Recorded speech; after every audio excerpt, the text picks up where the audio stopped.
Look at CSI. I'm gonna throw it away. Make it good.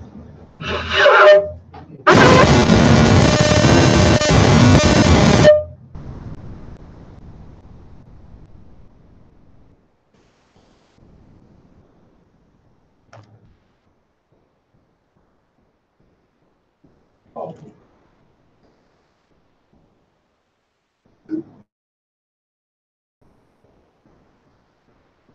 Oh.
Shalom, stand face Jerusalem.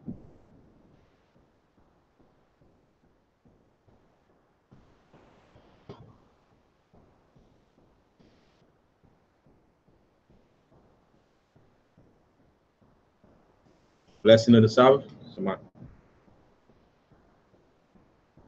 Barakatah Yahweh, Ba'ashem Yahushai, Asherah, Nathanawa, Ashabah, Bashalom, Towada, Amen.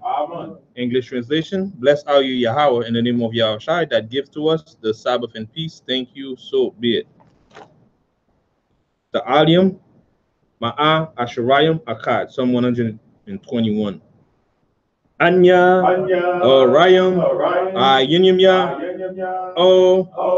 Haryam, Mayan, Yabua'a, Isaiah, Yabua'a, Mayahawa, Shaisha, Shamayam, Wa'arataza, La'a, Yanathan, Lamawat, Wagalia, Yala'a, Yanawam, Shashamaka, Ana, La'a, Yanawam, Wala'a, Yayashan, Shashamar, Yasharala, Yahawa, Shamaya, Yahawa, Tazalia, Ayel, Yad, Yanyam Yad, Yawmum, Ashamash, La'a, Hakaya, Wayarak, La'a, Balayala, Yahawa, Yashamaya, Makal, Rai,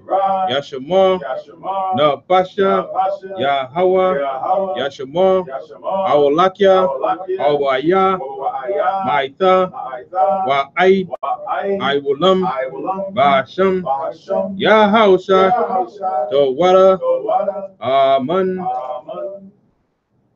Psalm 121. I will lift up mine eyes unto the hills from whence cometh my help. My help cometh from the Lord which made heaven and earth. He will not suffer thy foot to be moved. He that keepeth thee will not slumber. Behold, he that keepeth Israel shall neither slumber nor sleep. The Lord is thy keeper. The Lord is thy shade upon thy right hand. The sun shall not smite thee by day, nor the moon by night. The Lord shall preserve thee from all evil. He shall preserve thy soul. The Lord shall preserve thy going out and thy coming in from this time forth and even forevermore. Amen. Amen. Shema Yasharala, hear, O Israel. Shema Yasharala, Yahweh, Allah Hainawa, Yahweh, Akkad, Shema, Shema, Yasharallah, Yasharallah, Yahweh, Yahweh, Allah Hainawa, Allah, Yahweh, Yahweh, Akkad, Akkad, Shema, Shema, Yasharallah, Yasharallah, Yahweh, Yahweh, Allah Hainawa, Allah, Yahweh, Yahweh, Akkad, Akkad. Deuteronomy 6:4, Hear, O Israel, the Lord our power is one Lord. Bahashem Yahushua Dawada Aman. Amen. Yahweh Tapala, Yahweh's prayer.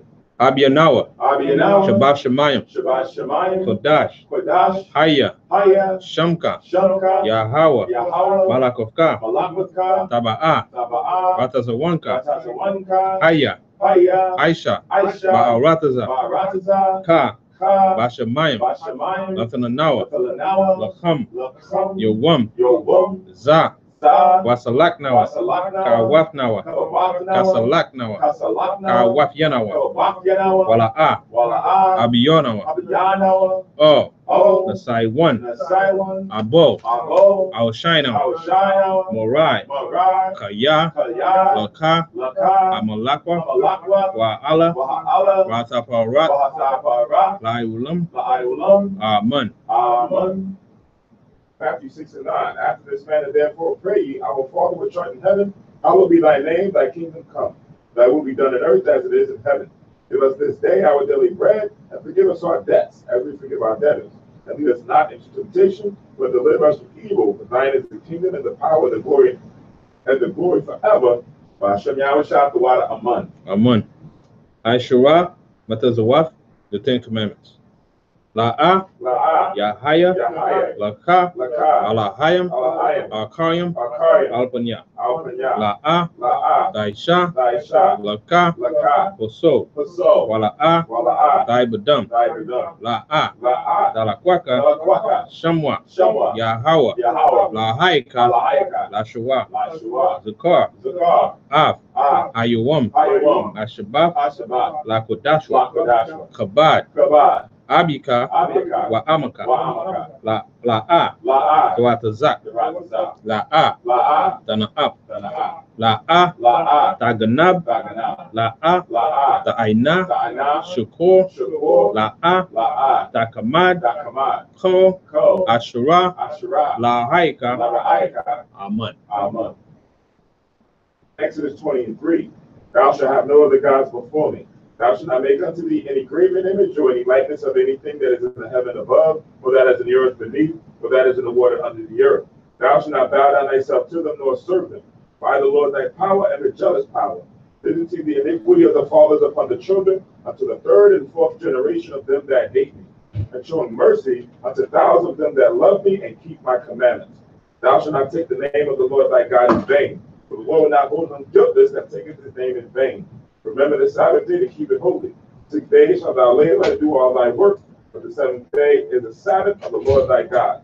In it thou shalt not do any work. Thou, nor thy son, nor thy daughter, thy manservant, nor thy maidservant, nor thy cattle, nor thy stranger that is within thy gates. For in 6 days the Lord made heaven and earth, the sea and all that in them is, and rested the seventh day. Wherefore the Lord blessed the Sabbath day and hallowed it. Honor thy father and thy mother, that thy days may be long upon the land which the Lord thy God giveth thee.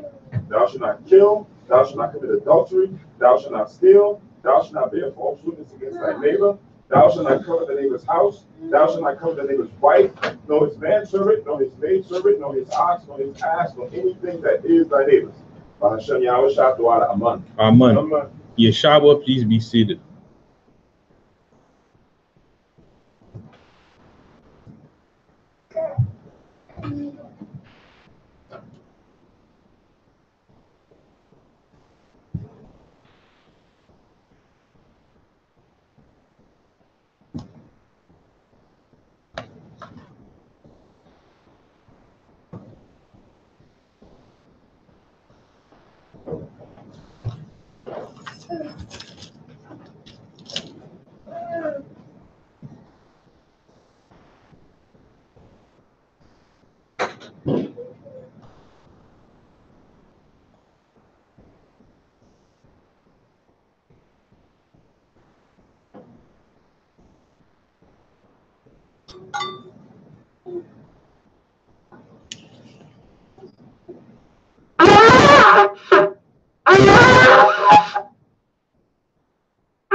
Barakata Yahweh, Basham Yahushai, Asherah, Nathan Nawa, Paya Gapan, Tuara Aman, La Yahweh, Basham Yahushai, At Yasha Allah.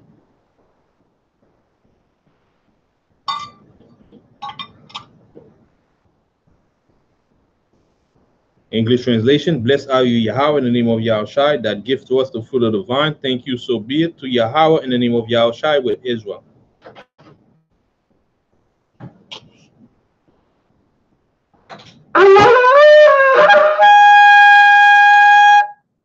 I madwa upon you, are you Washalom, stand and face Jerusalem.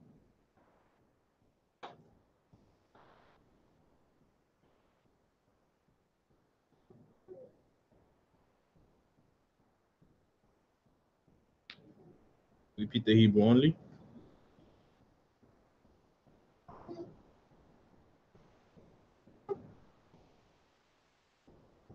Barakata Yahweh, Hakadol, Bakaram, Abiyah, Manawa'a, Aliyawan, Malak, Shal, Shamayim, Barataza, Wako, the Bayam, Kayam, Wagum, Amashiach, Mayahawa, Arawadnawa, Ahabnawa, Apola, Yahaitaza, Yahushai, Zakarnawa, Yahweh, Bataza one, Aimka, Yasha Allah, Aizonawa, Bana, Wasap, Yasha Allah, O, Nanawa, Yum Yun, Aitha, Kayuwamyam, Makudam, Abakushai, Shalat, Maika Allah, Bataza Wadak, Alahayam, La, Maganawa, Rapanawa, Bashmore, Aikor, Shalat, Aroka, Shal, Yahushai, Lanawa, Lalamudnawa, Rabiam, Kakama, Dabawana, Wada Aif, Shal, the Barka, Bahasham, Yahushai, the Wada, Damyad, Waiwulam, Aman. English translation. Blessed are you, Yahweh, the great, merciful, mighty, terrible, most high power, King of heaven and earth, and all things living. And also the anointed from Yahweh, our Lord, our friend, the wonderful counselor, Yahushai. Remember us, Yahweh, favorably, your people Israel. Help us build and God of Israel, most high, we beg you, right now, like the days of old. Please send Michael and the righteous powers to protect us, heal us, and watch over us, and mainly send the spirit of Yahushai to us to teach us much wisdom, much knowledge, much understanding of thy word. In the name of Yahushai, in the name of Yahushai, thank you, always and forever, so be it. Repeat the Hebrew only. Blessed are you, Yahweh, in the name of Yahushai, that give to us the Lord. Barakata Yahweh, Ba'ashem Yahushai, Asherah, Nathanawa, Atharah. Blessed are you, Yahweh, in the name of Yahushai, that give to us the light to see. Barakata Yahweh, Ba'ashem Yahushai, Asherah, Nathanawa, Awor, La'orah. Blessed are you, Yahweh, in the name of Yahushai, that give to us the ram's horn to call the people. Barakata Yahweh, Ba'ashem Yahushai, Asherah, Nathanawa, Koran, Ayo, Lakara, A'ain. Blessed are you, Yahweh, in the name of Yahushai, that give to us the olive oil to anoint Israel. Barakata Yahweh, Ba'ashem Yahushai, Asherah, Nathanawa, Ashaman, Zayaf, Lamashak, Yasha Allah. Yeshua, please be seated.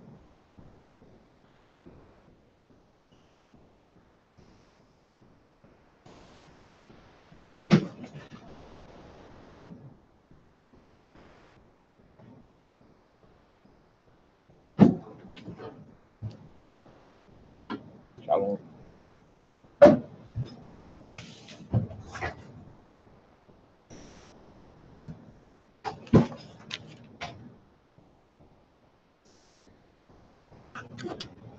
Shalom, Yashala.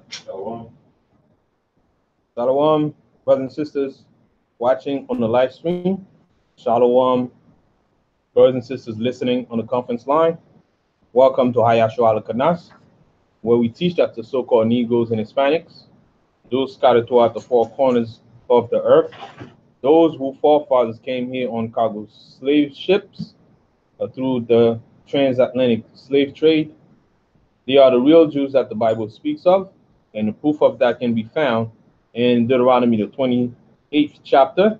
If you read in context everything that are going on right now, you can find the identification of these people who are the real Jews that the Bible speaks of. Today is the Lord's Sabbath service. As regularly scheduled on the Sabbath, we come in and honor the Most High on this day, created and rested on the seventh day. So today is the Lord's Sabbath day. As we normally do, we will read in the scripture, in the Bible, chapter 4, also chapter 15. Those are the two chapters covered for today's reading. My name is Kahan Pukwad, and I have the pleasure for the service.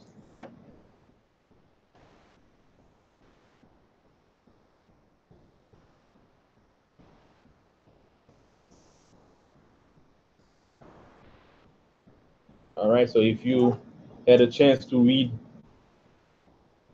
feel free to give some of your perspective, comments, and insight that you discover while reading the book of Mark. And also, if there's any questions, feel free to ask those questions. And we will limit the questions.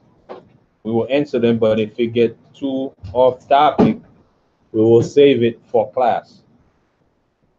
So we want to differentiate the class time versus the Sabbath service. Yes, question can be asked, but we're gonna limit the how deep we go into the questions for in the Sabbath service and save it for class for more in-depth discussion and explanation. Was that question you asked after class? It can be as well. Okay. Yes. Thank you, brother. I in the bar.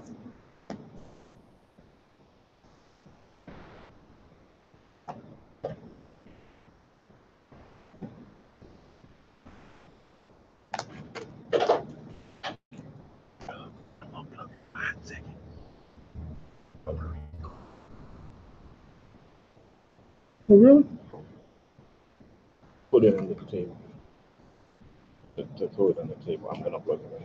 Oh, okay.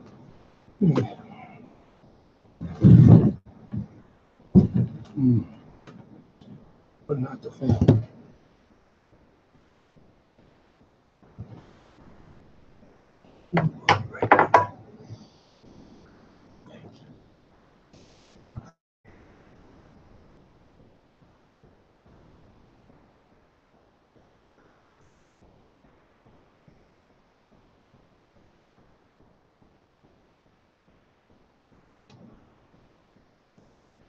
All right.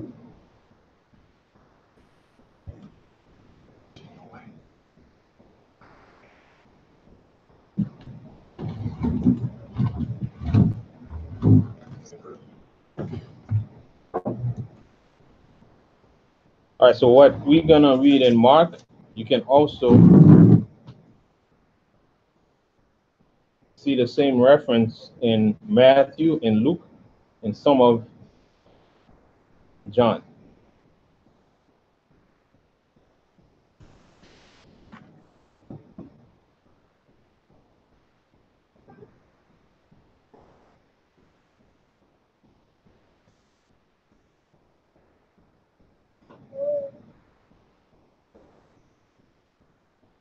All right, so a synopsis of the beginning of the chapter in Mark is Yahushua will be betrayed and he will be arrested and he will be trial.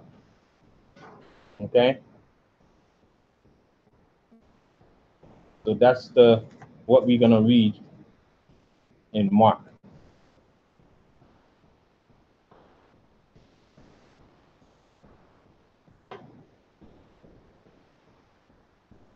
And it begins, Mark chapter 14, verse 1. Amen. After 2 days was the feast of the Passover.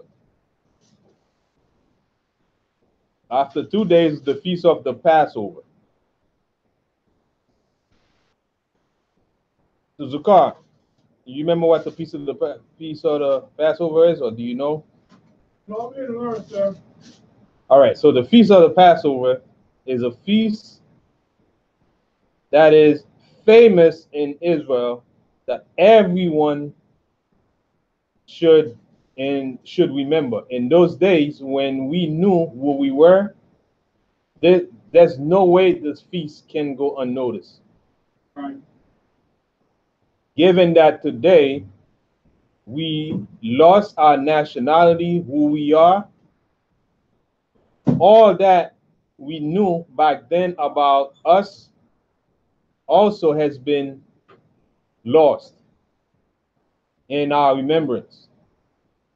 So it's a good thing that we have the opportunity to come back and relearn these things. But one of the most important feasts of the Most High for Israel is the Passover. So let's go to Exodus 23, verse 14 to 15.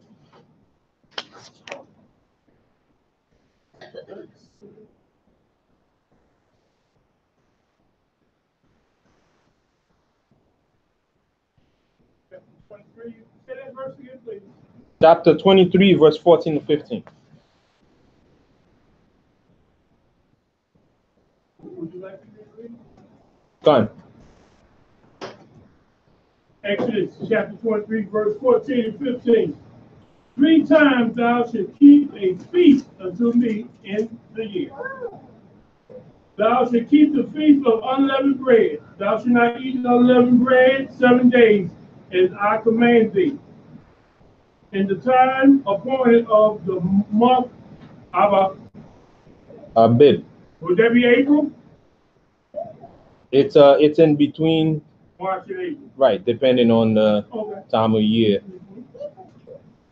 For in it thou came out from Egypt, and none shall appear before me empty. Right. So the significance of this feast is because the Most High said 3 times in a year that we shall celebrate. 3 times in a year, and the Passover is one of the feasts that we should come and celebrate. And the meaning of the Passover, as the name implies, pass over, right? Around the time when we were captive under foreign countries such as Egypt, we were under hard bondage, and we suffered under the Egyptian rulership to the point where the Most High had to appoint Moses to deliver the children of Israel from such a hard bondage. And he, on that day of the Passover, he had Moses kill a lamb. And the blood of the lamb was put on the doorpost of the Israelite, so that when the angel of death passed to kill the firstborn of the Egyptians, it will spare the firstborn of the children of Israel. So it will pass over our property, and we would not get killed when the angel of death would pass on that night. So hence Passover, right? So the blood of the lamb was significant to spare the children of Israel from being killed. Question? I was just gonna say, isn't the Passover like significant as far as pointing towards Christ and his blood? Right. That's the implication as well, and we're gonna touch on that as we move along. But the significant, as the name implies, pass over. Absolutely. Right. So that's correct. So that's the name. So if we were to keep that into memory, Passover, remember what was passed over in that day, right? With the blood. With the blood, Passover. you pass over, finish it. As they get to the doors, and then the curse passed over. Am I wrong? No, finish it. So I want to see if you clearly get it. They put blood across the door so that where the plague, disease, curse, whatever came, it passed over their houses. Whose houses? The Israelites. Okay. All right. So if you were to pretty much summarize it, Passover in few words to somebody who knows nothing about the Passover, how would you summarize it? Just summarize it plain and simple. People, we Israelites, we will put our blood, a gold blood, right, over the doors. And the curse will pass. I mean, imagine I have no idea, and you say you're talking to someone and you tell that person you're an Israelite, and they ask you what is the Passover about, and then you don't have time. They're in a rush. You want to just pretty much say it, and then they can keep moving. Then we put gold blood over our doors. So when the curse comes, the devil, Satan, and all them come, it will pass over our house. So it won't kill us. It will go and kill them. All right, go on. But remember, kill them mean the Egyptians. Right? Just be specific on who is gonna kill and what time we were in and where were the Israelites. We were in Egypt serving hard bondage, and Pharaoh didn't want to let the Israelite go when the Moses instructed that Moses go and ask Pharaoh to let the Israelite go, and Pharaoh was being hard-headed and did not want to listen to the message, right? And that was done on purpose, the Mosai's purpose, so that he can pretty much destroy the Egyptian and show us how much power he has, right? And how he loved the Israelite and that we are his people, right? So he did a great miracle. All right, so that was Exodus 23, 14, and 15. 3 times in a year that we should come in before the Mosai. So the Passover is very significant. It's very significant. And it's around that time that Yahushua would be killed, around the time of the Passover. And the significance of that, we're going to find out as we read on. And also, we have the Feast of Unleavened Bread, which right after the other, Passover, and then the next day, we start to keep the Feast of Unleavened Bread. Oftentimes, we link up those feasts together, Passover and the Unleavened Bread, because they back to back, and this is a 7-day feast. All right? So let me go back to Mark, the first chapter. It says, after 2 days was the feast of the Passover and of unleavened bread, and the chief priests and the scribes sought how they might take him by craft and put him to death. So around that same time, they wanted to kill Christ, right? The chief priests and the Pharisees and the scribes, they wanted to kill Yahushua around that same time. Question? So there, where it says, so how they might take him by craft. Craft specifically like trickery. Trickery. Verse 2. But they said, not on the feast day, lest there be an uproar of the people. They wanted to do it, but they didn't want to do it on the feast day. Why do you think that is? That they didn't want to do it on the feast day? Because they yes, not so much esteem Yahushua, but they were afraid of the people. Yeah. Everybody was gathered, they didn't want to do it in their private. Yeah, they want to do it. Right. So they didn't want to do it right that in there because of the people. So this shows they're afraid of the people, but not killing Yahushua, the son of the Most High. Right. So they're not scared of the Most High, but they scared of the people. Right? It should be the other way around, but that's the way it plays out. That's how people is right now today. Nikki, right. All right, so let's read verse 2 now. But they said, not on the feast day, lest there be an uproar of the people.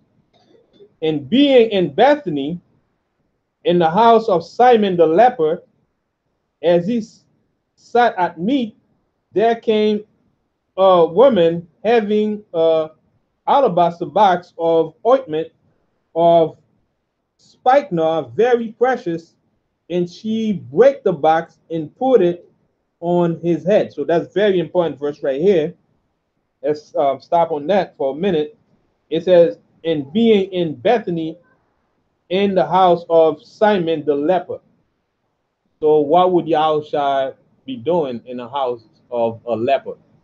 Because in Leviticus, when you read it, somebody who have leprosy is supposed to be separated. Right. So what Yahushua? What would Yahushua be doing here? Cure. Huh? About to cure. About to cure? Yeah, already healed him when he came home. Absolutely, because it's like he had been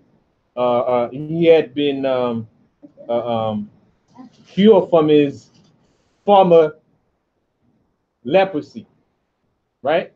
Because if that was the case, Yahushua would not have been there, would not have gone there, or else he would have healed him right before he go there. So that's someone who probably been formerly had leprosy, but he's been restored. But they still have that name on exactly. Him. It still has that name on him, right? Yeah. So, in being in Bethany in the house of Simon the leper, as he sat at meat, there came a woman in having an alabaster box of ointment. So that what's going on here with that box of ointment in that lady?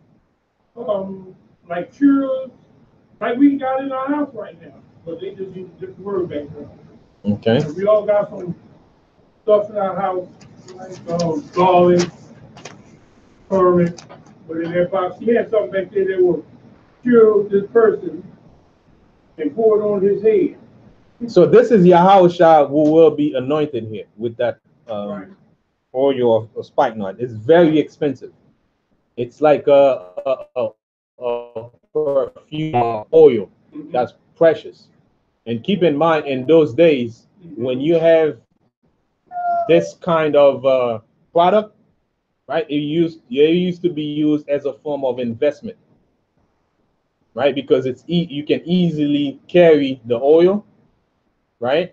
And you can easily sell the oil, right? And also for a long time, right? And you're gonna see the implication of that as we read on in verse 4, right? So this was very precious and can be used as a form of investment to keep your investment. So if you invest in that oil, and not everybody had that kind of product. Right. Okay, it's sort of like something that you pass down from family to family, like a family business, right?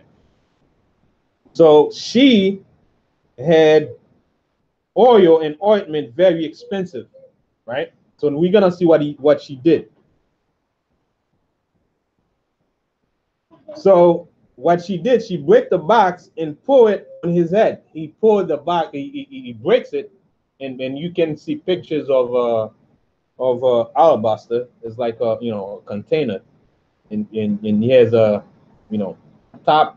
You break the top because you put it there to preserve for preservation until the time when you get ready to use it or sell it or whatever. It's like a piggy bank. Yes, right. So you save it. That you got to break it. You got to break it. Once you break it, That's it. So if somebody gonna buy it, you got to make sure that person is ready to buy, right? Then you break it and you give it to him, or you sell it to him, to that person unbroken, and they buy it, right? And so she broke it and put it on Yahushua's head.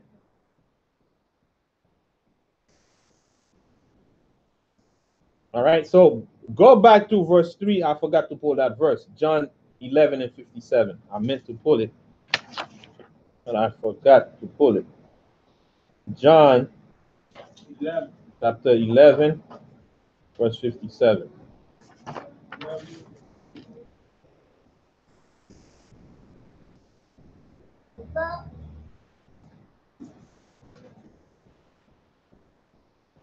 And I'll read that real fast.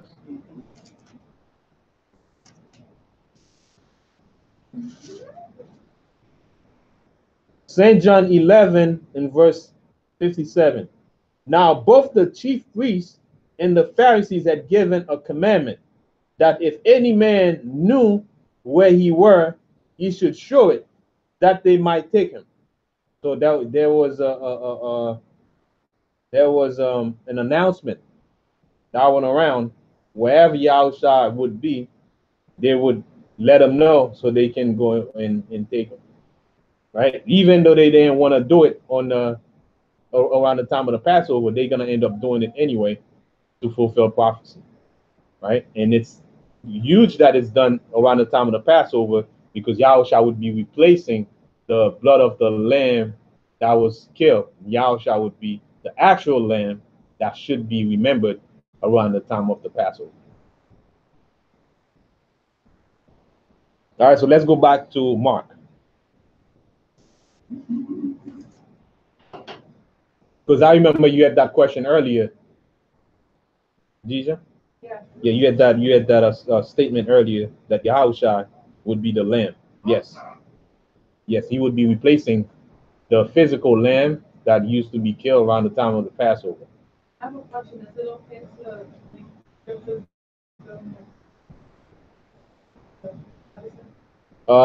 Because we are a small congregation, but there's scripture on that you should learn in silence. There's no husband at home.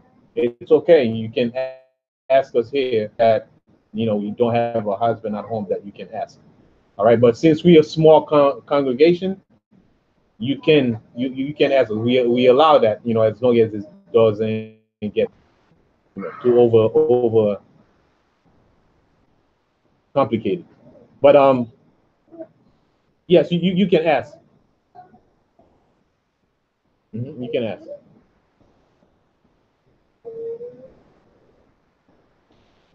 You had a question? Yeah, you can ask.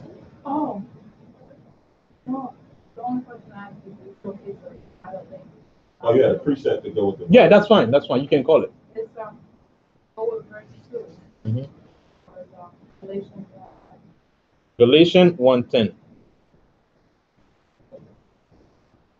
Fine.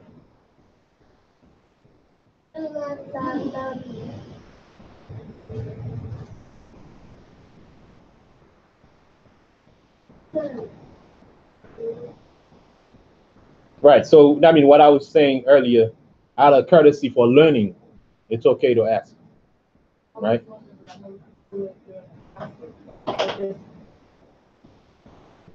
Right. That's fine. Yeah. As long as it's not over the top and over complicated, then we'll reserve it for class. Or like totally off topic. Like the question don't really have much to do. Like you're just thinking like, oh, I got a question about, what are we gonna be like when we in the like that's off topic and take. Yeah. So let me go to Galatians 1:10.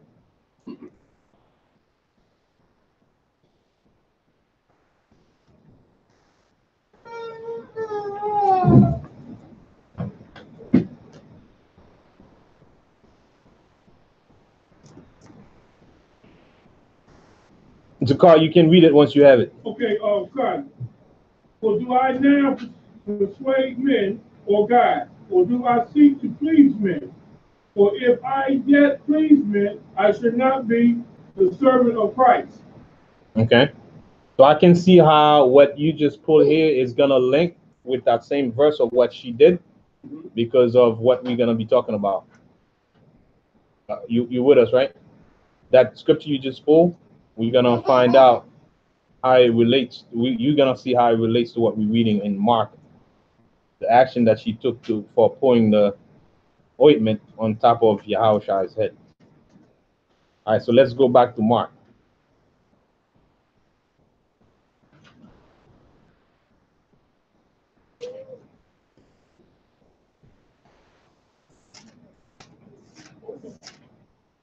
All right, Mark 14th chapter. Now let's read the 4th verse. And there were some that had indignation within themselves and said, why was this waste of the ointment made? To them is very expensive. Why would she broke that box of ointment and pour it on Yahushua's head? And they had indignation. They felt very bad that she did that. Right? You have a question, Zafar? Well, I guess they figured it was for Jesus, so she figured it was somebody important. Like you say, that box of ointment is very nice quality. Right, it's pricey. That's for one. Right. Right? It's pricey. Why would she do it? It's like it's a waste of money. When they say it's a waste, meaning it's a waste of money, not so much put on Yahushua's head, but it's so pricey. Why would you waste all of that money on Yahushua's? Well, she didn't feel that way. She didn't feel that way. No. And mind you, link with Galatians 1 and 10, what Khadijah just pulled, right? Right.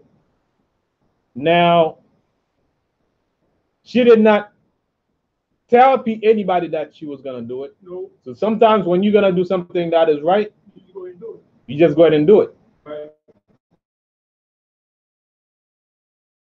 She didn't.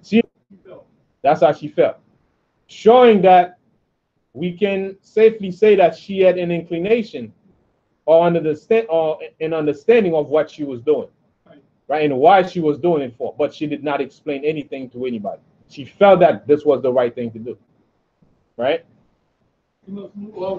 So it says, and there were some that had indignation within themselves and said, why was this waste in the ointment made? Of the ointment made. So it was a waste. And it was not only one of them, it was more than one. That's why I mentioned they right there. Oh, people. Right. Meaning the disciples that came with Yahushua and other people around in the house at that time. Right? So let's read. It says, it started first with Judas. Let's read verse 5. For it might have been so for more than 300 pence and have been given to the poor. And they murmur against her. So now it's always good to do things for the poor. Even Yahushua said that, right? And when we read in the scriptures, but now they said all that money that is spent, wasting the oil, that money could have been spent on the poor. They could have just sold it and buy stuff to feed the poor, which is what they say is the right thing, but at the time they said it in the right context. Why is that? It's because 300 pence, according to some people who do research, they said that's equivalent to a year's pay around that time. So if you use that, it's something that is valuable, right? That you give to Yahushua. That's very extravagant. Right. And whenever you give to the Most High something that is valuable, He will gladly receive it. Right? He will gladly receive it when you give to Yahushua. As long as what you have is only what you have and is valuable. Right? But let's see the purpose of why he said that. Who, Yahusha? No, the people. Yeah, the disciples. Right. So you have a scripture. No, you probably already know. John 12.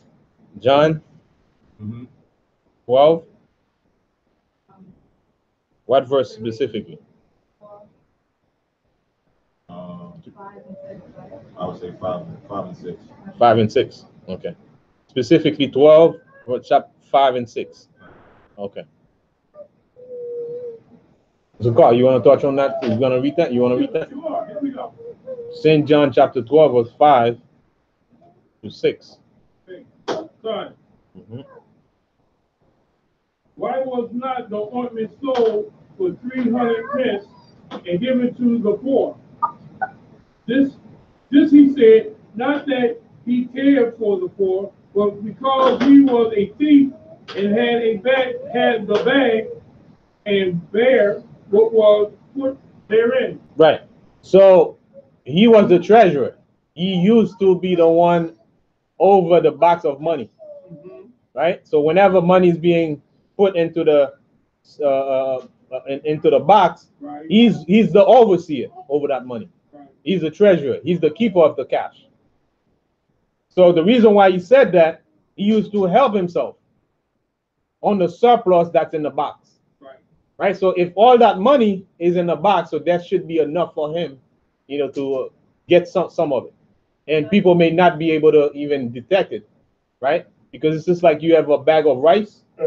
Every day you take a little bit, you won't notice anything missing, right? You keep taking. It's gonna take a long time before somebody been taking, somebody noticed, right? So that's how he used to help himself. So that's why he wanted them to, he wanted her, he would be better, to sell the oil. And it's possible that the price might have been exaggerated, right? Just to put the blame on her, how much of a waste that she did, right? Right.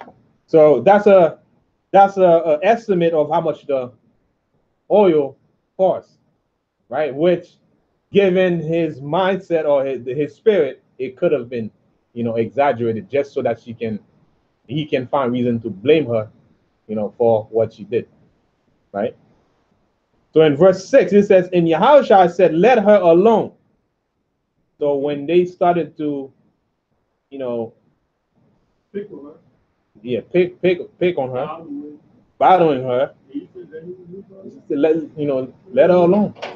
And his wife, she did what she did. He said, why trouble he her? She have wrought a good work on me, for ye have the poor with you always, and whensoever ye will, ye may do them good. But me ye have not always. She have done what she could. She is come aforehand to anoint my body for the burying. So even from the beginning, Peter was in denial of Yahushua's dying. She pretty much believed what she said, right? As opposed to them not want to accept him dying until the time comes they actually see that they, things was being put in motion, that he got killed.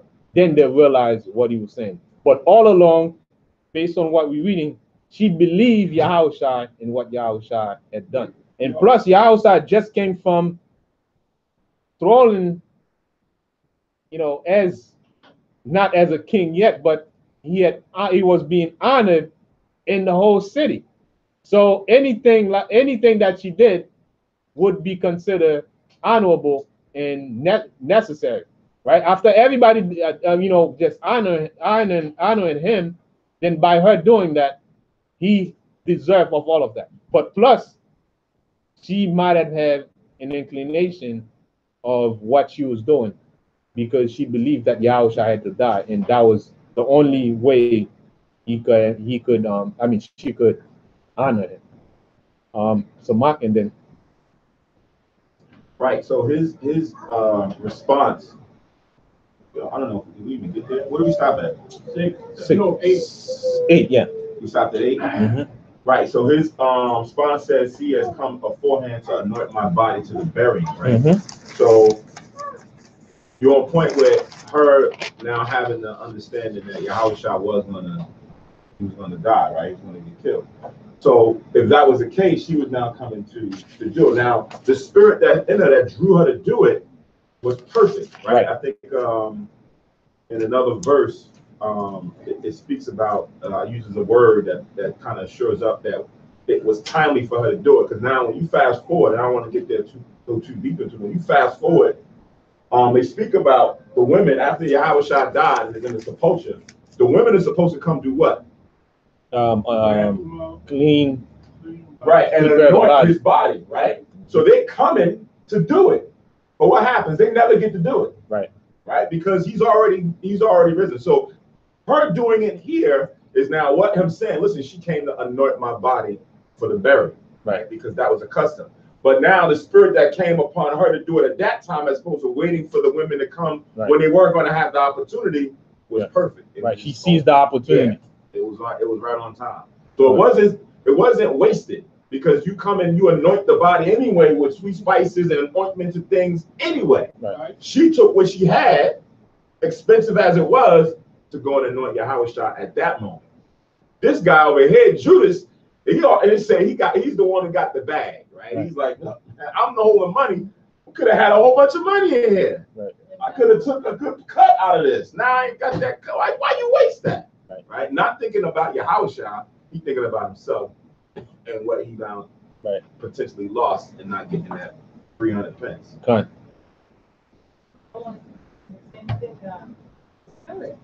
That led her to do it. Maybe she know, maybe she didn't, maybe she didn't know. But it's interesting that even the disciples, like I said, they didn't get it. They didn't get it. Even though said it so many times to them. So it's like, I feel like the Lord did it that way. Obviously, well, just for the more shock value afterwards that it happened. Like, whoa, he was speaking about it. He didn't get it. Right. Like you said, she did it before, and they couldn't get to do it afterwards. Yeah. Right. Right. And if you pay attention, there's nothing in the scripture that says she says a word.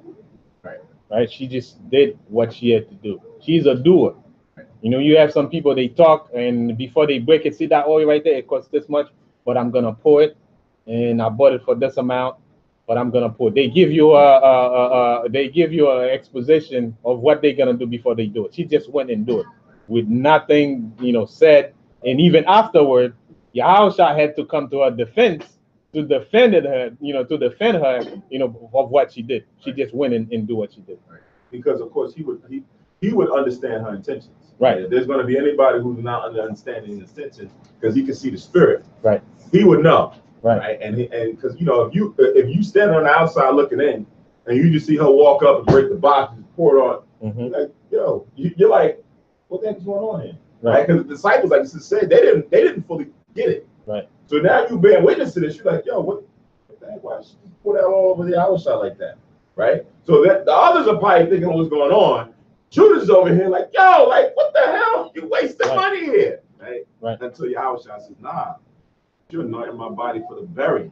And then that should have given them significance to even now further believe by Yahushua saying it. Like by her doing that and Yahushua saying it, it should come like, this is real. Right. But that it doesn't happen that way. Even up until the time Yahushua dies, like they didn't get it yet. Right. All right. So let's go to John 17 and 12.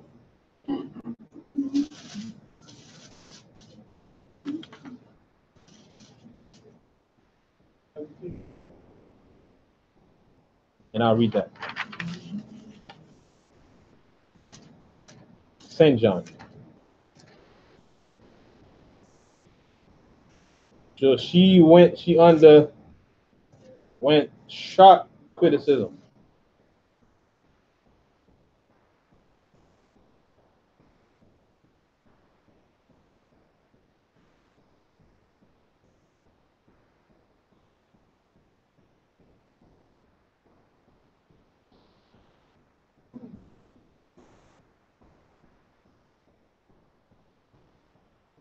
It says, while I was with them in the world, I kept them in thy name. Those thou gavest me, I have kept, and none of them is lost, but the son of perdition, that the scripture might be fulfilled. So that son of perdition right here was Judas. Right, that in is, you know, that's one of John 17 and 12. So Judas can be considered the son of perdition.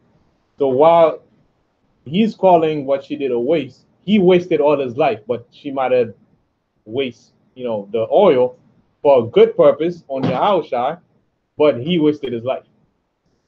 So it's better to lose possession, but not lose your life, you know, not lose your righteousness. So she waited in the balance. What she's gonna, you know, the trade-off. She's gonna pull that very valuable. Yes, it costs money, but yet what would she gain? Right now, everywhere that the gospel is spoken of, she's being mentioned, right? For doing a good work. So go back to Mark.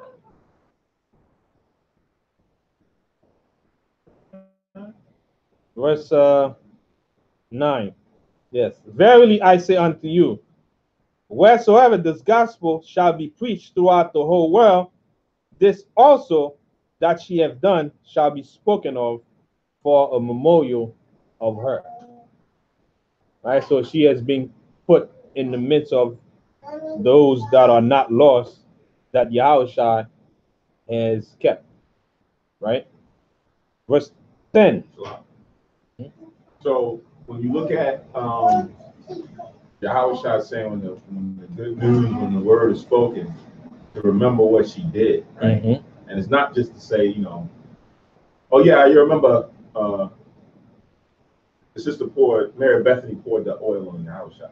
Right. It's more than that, because it's the same thing we're saying. A lot of times what happens is we as in the congregation of men overlook the good works of the sisters. Right. I was just going to touch on right? that. We kind of don't highlight it, or we don't give it a good name. A lot of times you'll hear clips in certain camps, the black women is this and this, that, and that third, right? Like you always get that. Whereas Yahushua said, okay, you got to speak and uplift these sisters here who've done great things. Right. Right. You look in the Apocrypha, Judith, when the men was running scared of what was going to happen, she stepped up and said, nah, let me tell y'all, you can't force the Most High's hand. You can't do that. Right. Where the men wasn't doing it. Right. She came in and did a good deed. Deborah came in. So you always now have to have memorials of mention of righteous sisters, righteous women who through the Spirit do good things.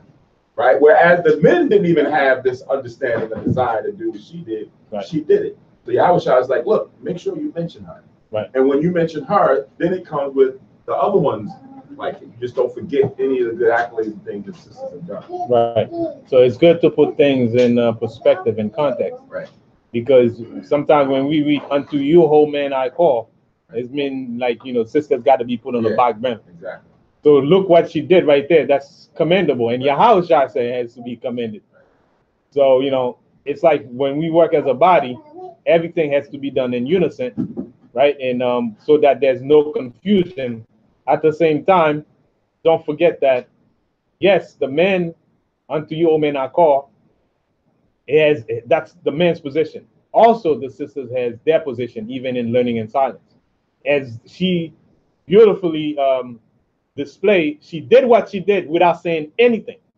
So, which means that she was observing and listening to what Yahushua was doing, and she captured the whole thing, and then she acted when the time was, you know, when the time came for her to, you know, do what she did. Right. So that's, you know, learning in silence. That doesn't mean that you're not, you know, you can't put things in perspective and apply it, and that shows the contrary, because she did exactly, you know, what she was supposed to do at that time.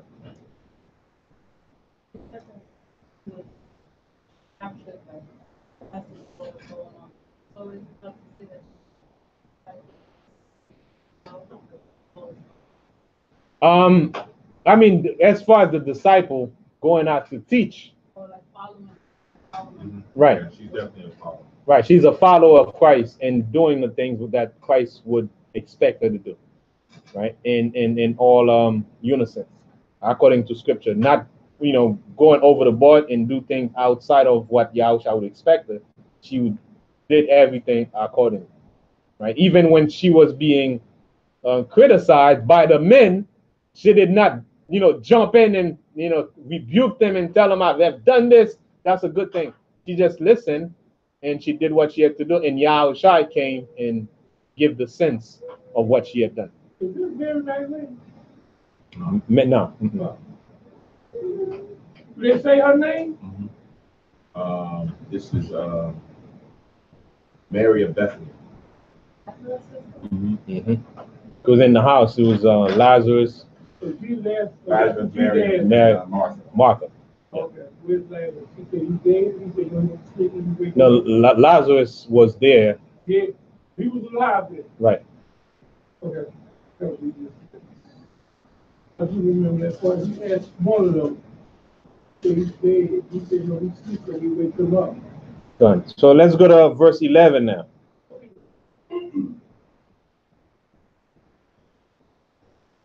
And when they heard, it says, I'm sorry, verse 10. And Judas Iscariot, one of the 12, went unto the chief priest. And one thing, like sometimes when somebody start with criticizing, if there's other people around, it's gonna take time. It's not gonna take much time for everybody to jump on the bandwagon and then start joining in the criticism, and that's what happened. But he's the one who initiate the criticism, and then everybody else just jump right in.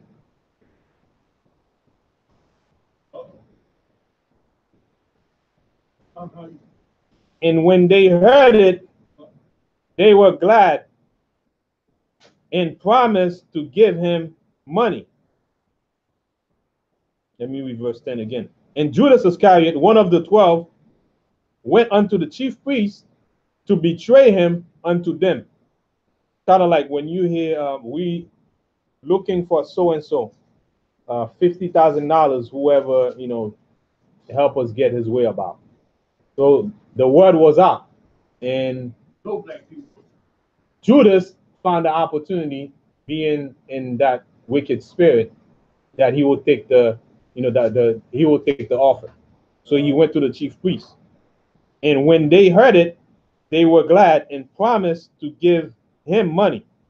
So since he's one of the 12 that's walking with him, that's a great opportunity. So they were happy, right, to for him to join them. It says, and promised to give him money, and he sought how he might conveniently betray him. So he wanted to find a right way to do it, right? The politically right way to do it. Not doing it while everybody around, but let's plan it out how we're gonna do it so it can be politically correct. Right. Verse 12. In the first day of unleavened bread, when they killed the Passover, his disciples said unto him, where wilt thou that we go and prepare that thou mayest eat the Passover? So it was custom to keep the Passover, right? And they asked Yahushua where he would want to keep the Passover. Just to go back to Judas Iscariot, now he's setting up this plot. So I know in the past there's discussions of Judas was like a zealot, so he was using this opportunity because he knew what type of person Yahushua was and saw his powers to do all those. But Yahushua wasn't, you know, stepping up to the plate. This would be a way to get Yahushua to now step up to the plate. If you now, you know, put him in a conflict where he's dealing with the priests and they trying to put him in jail, and they like, all right, maybe this is what's not going to get him to go and overthrow. Right. But based on what's being said, like, you know, the word is strong. Like, he's looking to betray him. Right. Right. And what he's getting for it is money. So the scriptures let you know that Judas is about money. He's about himself. He's about Yeah, what he can gain from the circumstance and not care about others. Right? He didn't care about what Yahweh Shah was going through, to care about what the woman was pouring over his head. He was like, yo, I could have got money. All right, y'all want Yahweh Shah, because the chief priest is already conspiring on how to get Yahweh Shah. So it's like, oh, y'all want him? I can get him for you. I can give it to you. What you gonna give me? Right. Oh, you gonna give me some money? Cool. All right, now I got to figure out how I'm gonna get him to be in the right place, the right time, where it don't look like I'm the one that's really involved. Right. And I'm still good. Right. Right. Like he's considering all of that. Right. So he's like a willing Right. wicked. Yeah. He's willing in the spirit, just use him for that purpose. Just like the angel was willing to go down there, and one of them step up. So Right. Judas was kind of like one of those willing, person to just go and do it. Right. And as we read, when they had the Passover, then Yahushua comes out and tells you right away, like, what type of person he was. Done. In verse 13 now. And he sendeth forth 2 of his disciples, and said unto them, Go ye into the city, and there shall meet you a man bearing a pitcher of water. Follow him, and wheresoever he shall go in, say he to the good man of the house, the master saith, Where is the guest chamber, where I shall eat the Passover with my disciple? And he will show you a large upper room, furnished and prepared. There make ready for us. So pretty much, Yahushua being even in that situation, still being in control, would send 2 of his disciples to a man that they don't know, but they will follow that man. And he specifically tell them how the man would be like and what would he be doing. Right? Just to show you, in the midst of all of that, Yahushua still has control. Given that they did not want to kill him around the time of the Passover, but they're gonna end up doing it anyway because Yahushua is still in control.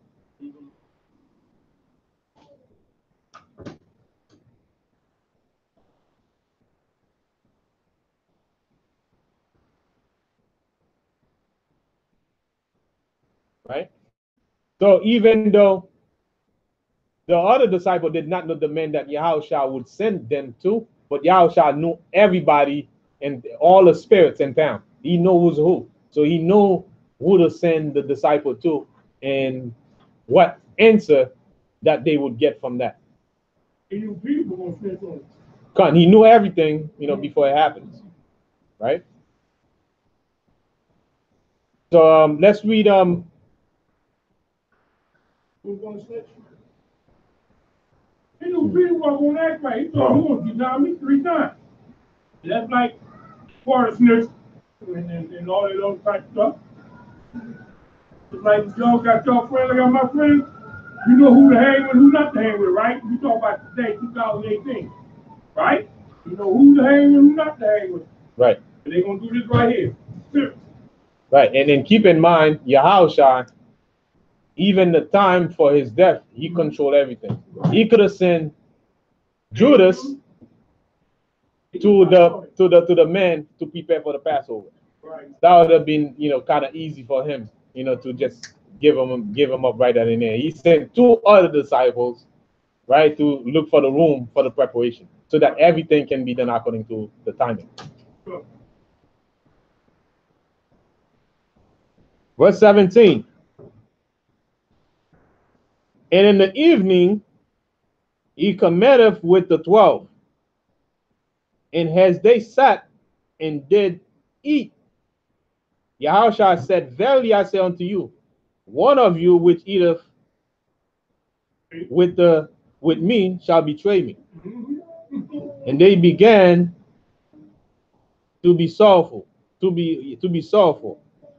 and to say unto him, one by one, Is it I? And another said, Is it I?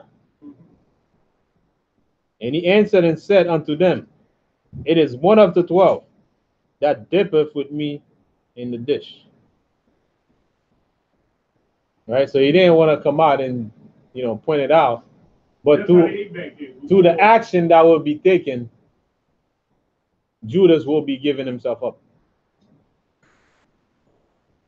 And it says, verse 21, the Son of Man indeed goeth as it is written of him, but woe to that man by whom the Son of Man is betrayed.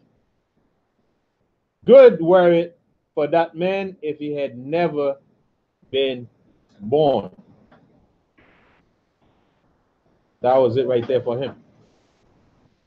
Go ahead, Samad.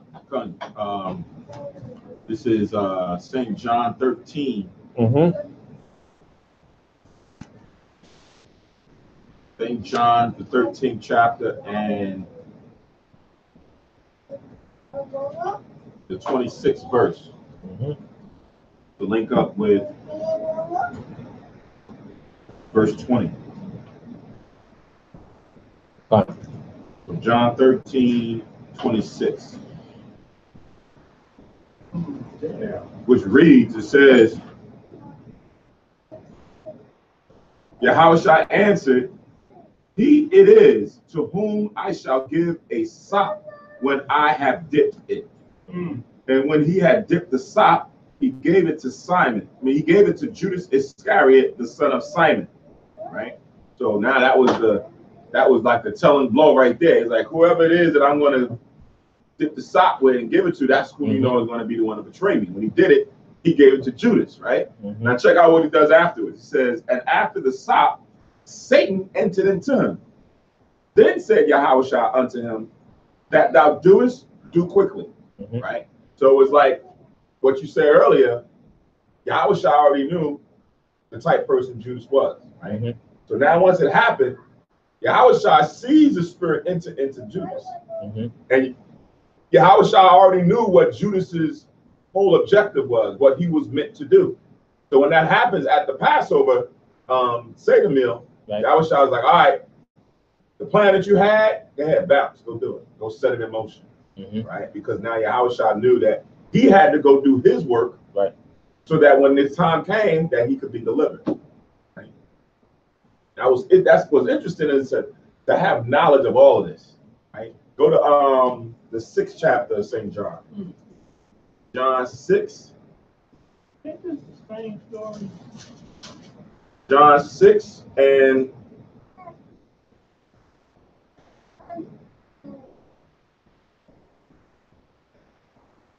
70.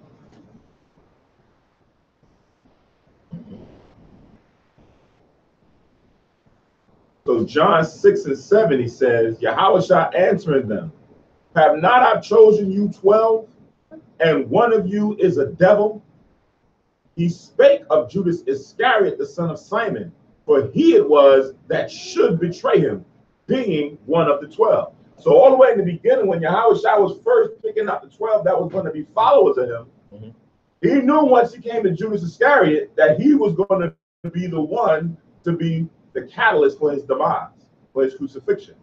But he still knew that he had to choose him, right? So like you were just trying to go off and say, well, you know who you're rolling with, you know certain people, you know who to hang with and who not to hang with. Right. Well, in this case, Yahushua knew that he was a traitor, and he still let him hang around. Right? He knew that he was going to deceive him, and he still let him hang around because he knew what the Most High's ultimate will was. Judas had to fulfill it. Right. If Yahushua would have never let him come in the circle, it would have messed the whole plan up. Right. So he had to get close to Yahushua to build that trust that the chief priest would rely on him and say, okay, yeah, you're the one that can give him up because you part of his circle. Right. We'll give you some money. So all that had to play into in the pocket. Right.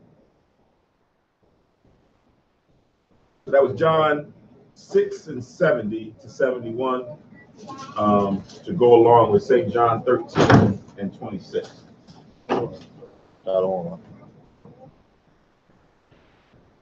Gone. Yeah, so he pretty much allowed him to come in the circle. And but I mean, still, he had a. We know that prophecy had to be fulfilled, but Yahushua always you always leave room for repentance. Because right down in there, he could have repented, but for the purpose of prophecy to fulfill, he did not. But still, by coming around and say, because he didn't single them out, he said one of us that here, we're gonna betray you. The kids making too much noise. No, you're not. No, not. I'm telling the kids. They ain't girl. They fine. Ain't nobody loud there. Help me anyway. Yeah, they fine. Look, where you gonna be? If anybody gonna get thrown out, no. Yeah, right. Yeah. That's a joy. That's a joyful one. That's right. Yeah. Yeah. Right. So they still. I mean, he still had the opportunity. Yeah, I shall let him come around. Still, he become the betrayer. I have a question. Because in Mark, he said the devil went into him after he said that. And he also said that he was a devil. So, like, what is the distinction? Is someone who's evil just plain evil, or do they have some good enough but the devil comes in?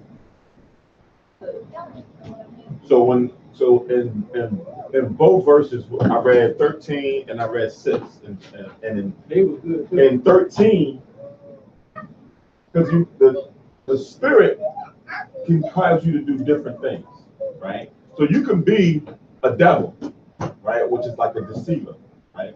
Satan is your adversary, you can be the devil.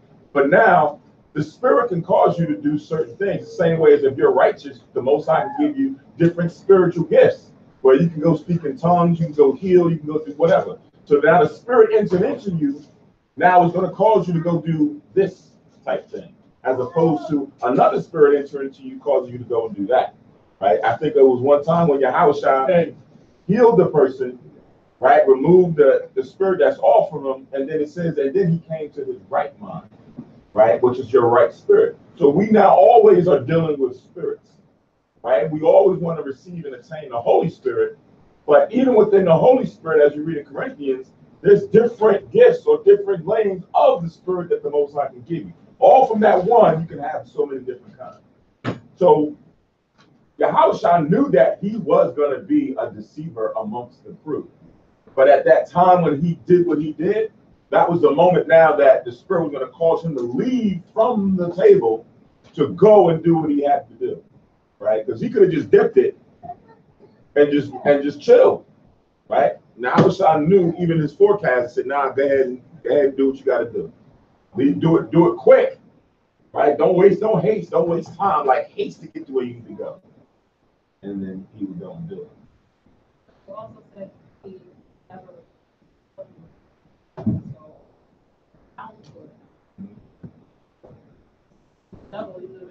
the very beginning. Right. That's why Yahushua, when I read that in John 7:71, he's like, "Look, I chose you 12, and one of you is a devil." Right? So he knew what he was getting involved with at the time that he was seeing the disciples doing what they was doing. Before they became disciples, he knew that was his ultimate. Was Judas, when he sent everybody out to like preach and heal, was he also healing? Probably was. Yeah. He was probably amongst the 12. So people can be devils and still Right. Right, because keep in mind, like Yahushua says in Matthew 24:13, he that endures to the end, the same that you do. So you can be a part of the camp or school doing righteous things, going out there teaching, and then all of a sudden you stop, you give up, and you go back out in the world. And now instead of teaching the truth, now you're teaching Catholicism, or you're teaching Egyptology, or you now a soothsayer, right? And you would say, hold on, how is this guy who used to do that now doing this? It don't correlate. Well, because everybody is not, destined to get to the end. Right? He was chosen. Right. It could be something that's doing both at the same time secretly. But the Most High is going to manifest that because they're not going to go, they're not going to receive the reward of those who have been doing it righteously, repenting for certain things that they do when they come into the truth. So right. And we gotta understand also, Judas, the spirit of the evil spirit jumped in and out of him, right? Because that's how, I mean, imagine he's walking with the disciple. Why wouldn't the other disciples detect who it was? Right? He was with them, but they had to, all of them had to ask, is it me? Is it I? Is it I? Because in their eye, they all were walking together tight, right? But him in his spirit, the spirit jumped in and out, and they could not detect it. Yahushua could detect it, but they could not have detected it. I'm gonna go even one deeper. Peter, the spirit, Satan jumped on Peter to the point Yahushua said, "Get behind me! Get thee behind me, Satan!" Because right now you're opposing what I need to do to fulfill the will of the Most High. So in that instance, it now showed us that if it can go into the rock that Yahushua chose, then it can go at any point in any one of us. Right? Satan's temptation can enter into you, and you hopefully will now have someone around you or meditate, come to understand, like, yo, I was bugging the heck out. What was I thinking? Well, how was I doing that? Exactly. Right. So, because what happened is, I mean, to kill the Son of the Most High, you have to be regarded as the most wicked. At the same time, he was a brother walking with them. So just imagine, we would think that Yahushua didn't love him, and he loved Mary. Yahushua loved all the disciples, right, including him. But yet, for the purpose of prophecy, he's the most wicked. But being a brother walking with them, Yahushua loved them too. Right? So that just to show that, you know, if he knew and wanted to get rid of them and he hated them, he would not even walk with him. He called him his friend. But a friend on the table that's eating with you gonna betray you. So that's a heavy situation for Judas and even for Yahushua, but the purpose had to be fulfilled. He should have stabbed him with the fork when he put his hand in that food. He should have stabbed him with the fork when he said that. When you did something like that, if you knew this guy was gonna get you, though. I said, one of y'all gonna betray me. I said, who's that? The one that got his hand in the tip right there. I got him. When you had that, I know he wanted to do that though. But remember, it wasn't that he would have been upset with Judas at that moment. Right. Why not? Because he chose Judas, knowing Judas who Judas was when he first chose him to come around. Right. But the closer it getting time, he probably was getting, you know what I mean, worse instead of having thoughts. Yeah, but now at a certain point, this is where you got to be able to control your emotions, because if you don't control your emotions, it can cause what the Most High has set up to mess up. Because now they say stab him, right? Now Judas like, yo, what you do that for? They start fighting and go along back. That's not what he wants. He don't want that to happen, go down. He wanted it to just be a calm moment. All right, cool. Here you go, Judas. And he's looking at him and he see the spirit going, you need to go now. Judas already wondering, probably, listen, I got to break from here soon because I got to go do what you got to go do and go handle your handle. Oh, there you go. Yeah, as we said, go do what you got to do quickly. And he left, right? So if he would have done what you said, it'll probably do also. You know, sometimes I don't want to go too deep. Like the course of actions that you take. Some people look into like that's a lot. Chance and opportunity, meaning like right now we're sitting talking about this. Had we not had this discussion, where would we be? Will we be at verse 29? Will we be at another discussion? I don't know, right? It changes the course of certain things. So the Most High in Yahushua understands where certain things need to happen at their time. We don't know, right? So it happens according to how the Lord planned it to happen. So that's why Yahushua urgently got Judas out of there. It's like, all right, I'm about to dip this in there. Now go quickly. Don't drag your feet. Don't wait for another couple of yayan. Go now. Done. Yeah. And you know, Yahusha, he's a very disciplined. As he's getting closer, you see the plan is being accomplished. You know, he would not have done anything, you know, to mess it up there. Because it was written, it's a script. You know, it's a script. It was written, and he's fulfilling it as the main, you know, main actor. So he's fulfilling it. But he didn't really want to fulfill it when it got close to the point. Right. I mean, not so much wanted to fulfill it, but the agony and the pain that, you know, right. If there was a way that Yahusha, the Most High, could have done this differently, where we would not be killed, right? Then he asked the Most High, you know, to make that happen, to make that happen. But he knew the way the Most High had his plan, that he had to go that way. So that's why I said, not your will, but not my will, but thy will. You know. So. You know beforehand that you got to suffer on the cross for like 6 hours, man. Right. Like most people who go on death row inmates who get the needle, or back in the day was electrocuted, they know ahead of time that, you know, it's going to last about 3 minutes or a minute, something like that. Right. So you start thinking in your mind like, all right, you know, I may suffer for like a minute or two, whatever, and then I'm you know, go into cardiac arrest and go. Right. You on the cross for 6 hours, man. Approximately 6 hours just hanging there, dying a slow death. Right. You're like, man, you start thinking about the type of pain and suffering that you're going to go through. And you might have seen it already, because that was a normal thing for the Romans to go crucify people. And this was actual reality. Actual reality. Not as, you know, you see an actor, they put ketchup on them or whatever they use, and you see blood. Right, with him, the Most High could have had it where you see the blood spilling, but you know he didn't feel anything. Right? If that was the case, then he would not have been flesh and blood to feel just like we feel. You know, you could have seen blood spilling, but Yahusha didn't feel anything. It was just for the show, right? But for the what I'm saying is, for hypothetically speaking, like you see in a movie when you see an actor getting killed. And you see blood, that's fake, right? Because that's not real blood. Because the next day you see the actor, you know, do an interview. I thought you were just, you die or you just wounded. Where's the scar?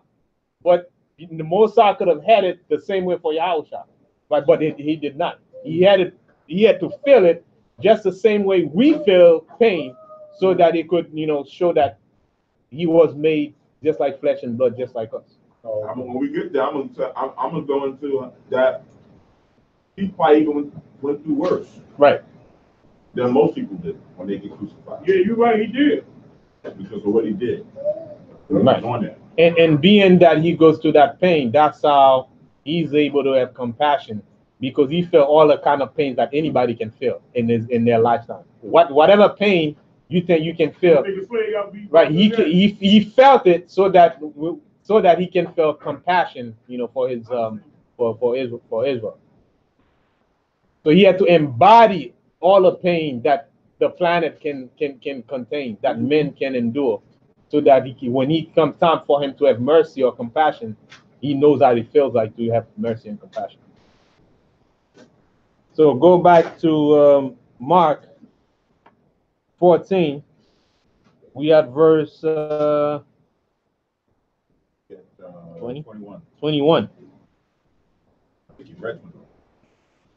Let me see. The Son of Man indeed goeth, and it is as it is written of him, but woe to that man by whom the Son of Man is betrayed. Good were it for that man if he had never been born. Verse 22. And as they did eat, Yahushua took bread and blessed and brake it and gave to them and said, take, eat, this is my body.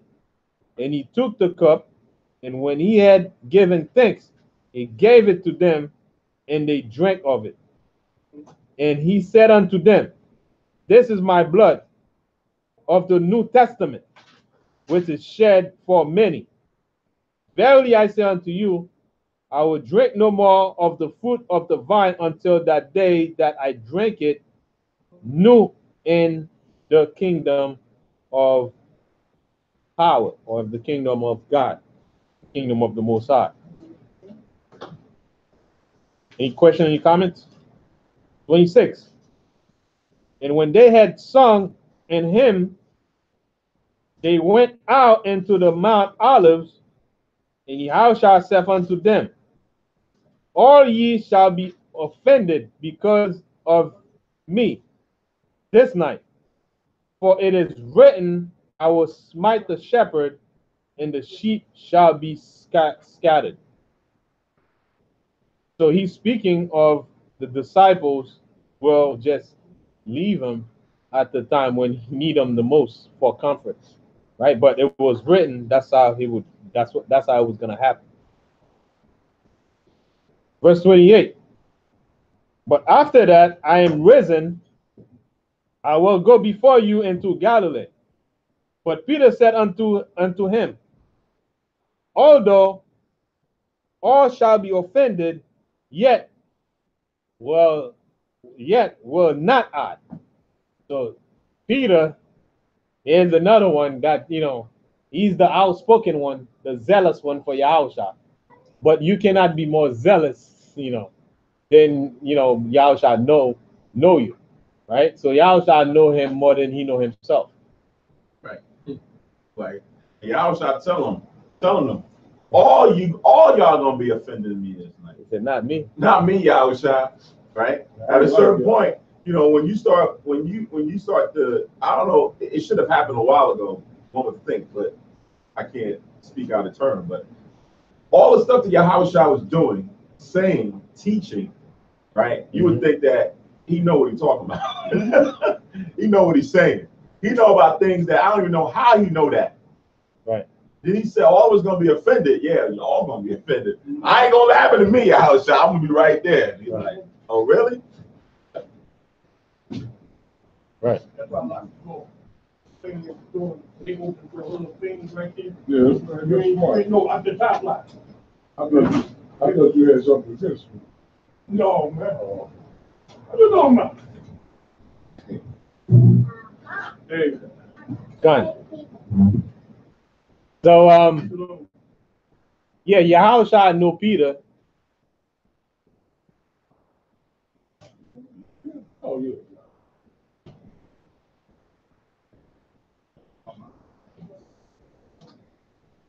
Yeah, so Yahushua knew Peter more than Peter knew himself. But you know what happened? When the Most High give you a spirit, right? That spirit is your spirit. Right. You could not tame that spirit to say that's Peter. That's how Peter act. And you could not take that away from him. But Yahushua knew him more than he knew himself. Sometimes he goes beyond himself, even to go and tell Yahushua, hey, not me. I ain't gonna deny you. Everybody can deny you, but not me. Right. And I think it's good. I think it's good that you have things like that happen in the scriptures to kind of give a reality check, because a lot of times when you may read certain stories and it seems like supernatural, it's not real. Like certain things, that's not what normal people do. Like you watching a movie, for years you watch like a horror picture, they got a black person. It's like, man, we would never act like that. Right. We would never say that. We would never do that. But then when you read storylines in the scriptures, there's certain things that, I can relate to that. I can relate to Peter doing what he's doing and kind of being proud and saying, no, I'm standing by the Messiah. Whereas though I don't even know myself as well as he knows me. Right. So you can now relate and see the ups and downs. When Yahushua, like we mentioned earlier, says, get thee behind me, Satan. You're like, wait, Peter had the devil on him?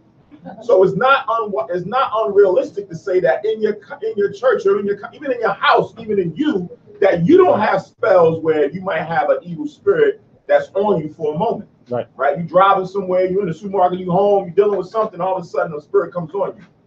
And then now after you realize, you sit back a couple of days and you consider and you meditate and reflect, you like, I was bugging. Right. I don't know what came over me that day. Right. So when you see righteous men like this going through those issues, it's more relatable. You can say, okay, cool. I'm not like just the wicked person that this only happens to. It happened to them too, and they were learning as the same way I'm learning to mature myself in the spirit, so that you now can have a good example of how you build through the tribulations that you're gonna endure in his journey. Fine. All right, so move on. Verse 29 now. I'm sorry, verse 28 says, but after that I have risen, I will go before you into Galilee. So while they trying to put the pieces together, still not realizing that Yahushua is going to die. Yahushua was already way beyond that. He's speaking about after he risen. But then they still coping with accepting that the fact that Yahushua was going to die. Right? Still, behind, but Yahushua is already looking forward. Right? Verse 29, but Peter said unto him, although all shall be offended, yet will not I.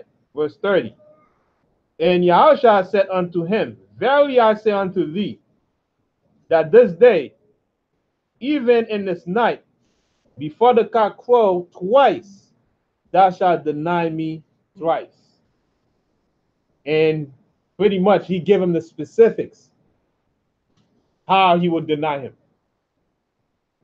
But he spake the more vehemently, if I should die with thee.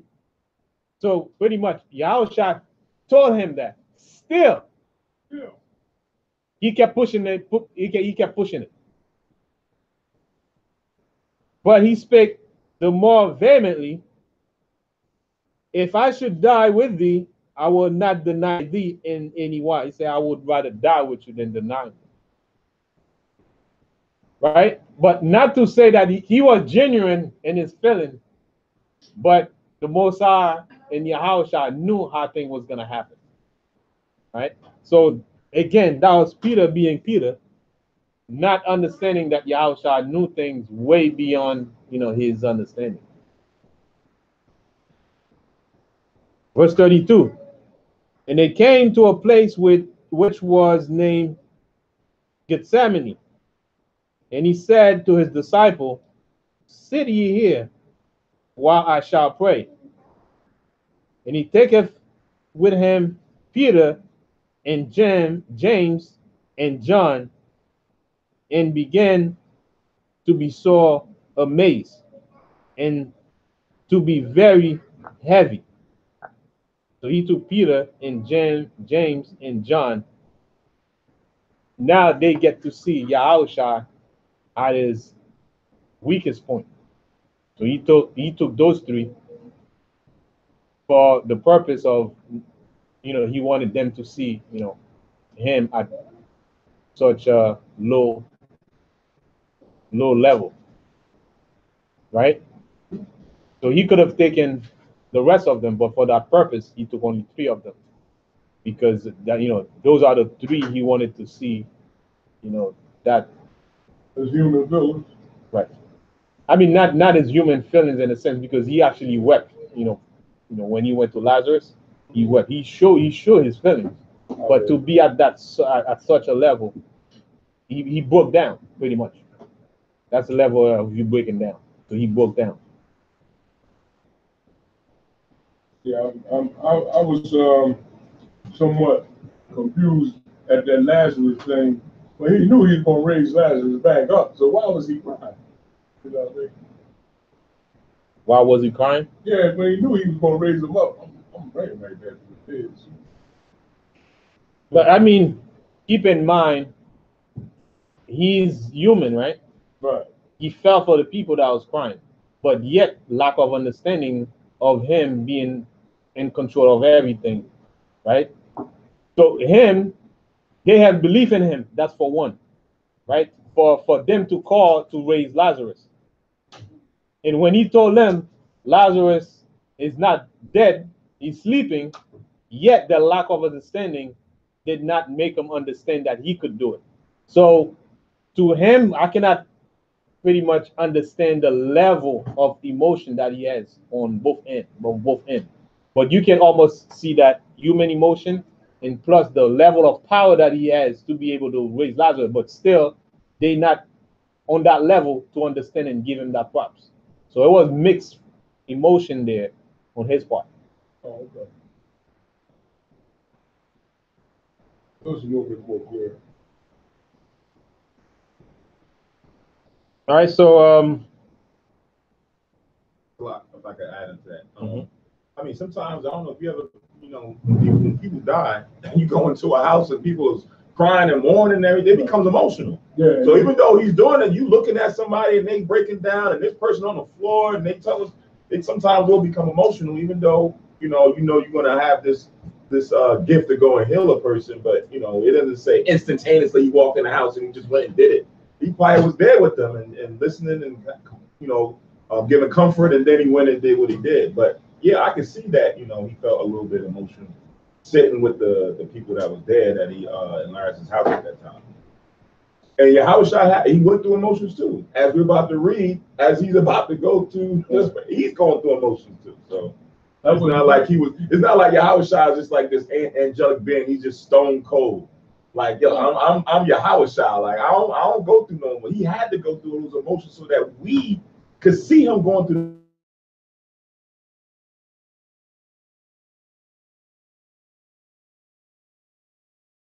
those emotions. Compassion, because I'm having compassion on him. I could see him being away about Peter, the way Peter acted. Or I could see him flipping the tables over, because those are the emotions that you sometimes go through, but how you harbor it and channel it and control it is key. Because sometimes you can let your emotions run wild, right? You can get way out of character and way out of the zone, and then it goes way beyond what you need to do, as sometimes some people do. They let their emotions overweigh wit. Right. Or wisdom. Right, and Yahushua being the Son of the Most High, we know the Most High is about balance. You got to balance the spiritual and the physical, right? So at the same time, he's emotionally, and in the physical, he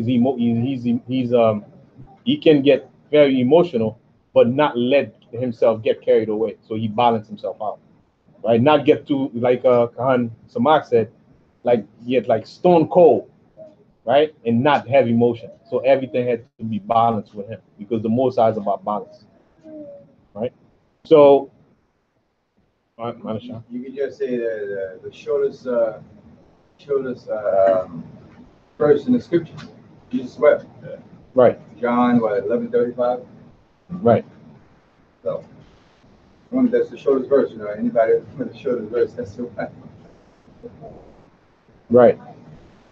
So now he's at a point of he's gonna break down. So now let's go to 2 Corinthians 5:21.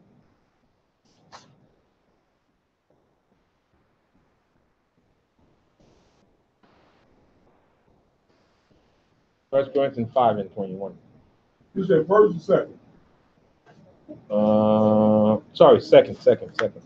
Yeah, I wrote second, but I said first. Smart, you read that once you have it. 5:21.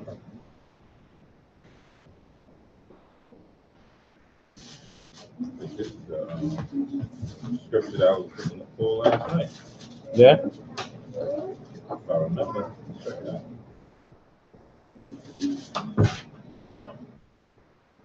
2 Corinthians 5:21. No, it's not. So this 2 Corinthians, the 5th chapter, 21st verse.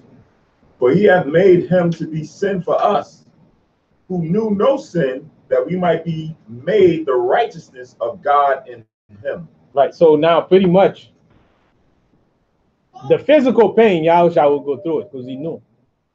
Right. But to make him sin when he knew he's not a sinner, right? And he was gonna die, suffering all this thing, being put as a sinner, that made him, that's part of making him break down.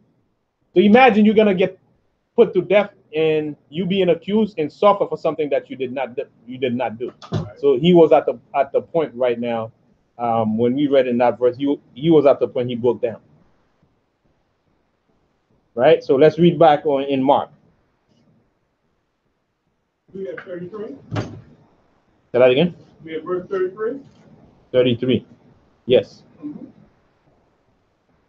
So, and he taketh with him Peter and James and John, and begun to be so amazed and to be very heavy, and said unto them, my soul is exceedingly sorrowful unto death. Tarry ye here and watch. So that's how the agony of him, being put in that situation by the Most High got to him, right? Verse 35. And he went forward a little and fell on the ground and prayed that if it were possible, the hour might pass from him. And he said, Abba, Father, all things are possible unto thee. Tell me, nevertheless, not what I will, but what thou wilt. So that's when, write that in there, he showed that he didn't want to do it for that moment. He wanted to find another way. He wanted the Most High to find another way. Right. Yeah, he wanted the Most High to find another way. And he asked by permission, just to show that him and the Most High is not the same. Right? Him and the Most High is not the same. So he spoke to the Most High by permission if he knew all things are possible for the Most High. It's not that the Most High could not have done otherwise, but it was the Most High's plan. That's how it had to happen. Right. I'll read this in Luke 22. I'm going to read 42 and 43, which is pretty much the same context of what we're reading. But Luke 22, 42 to 43.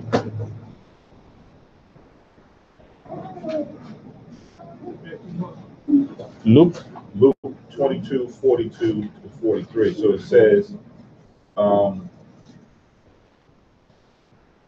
says, saying, Father, if thou be willing, remove this cup from me. Nevertheless, not my will, but thine be done.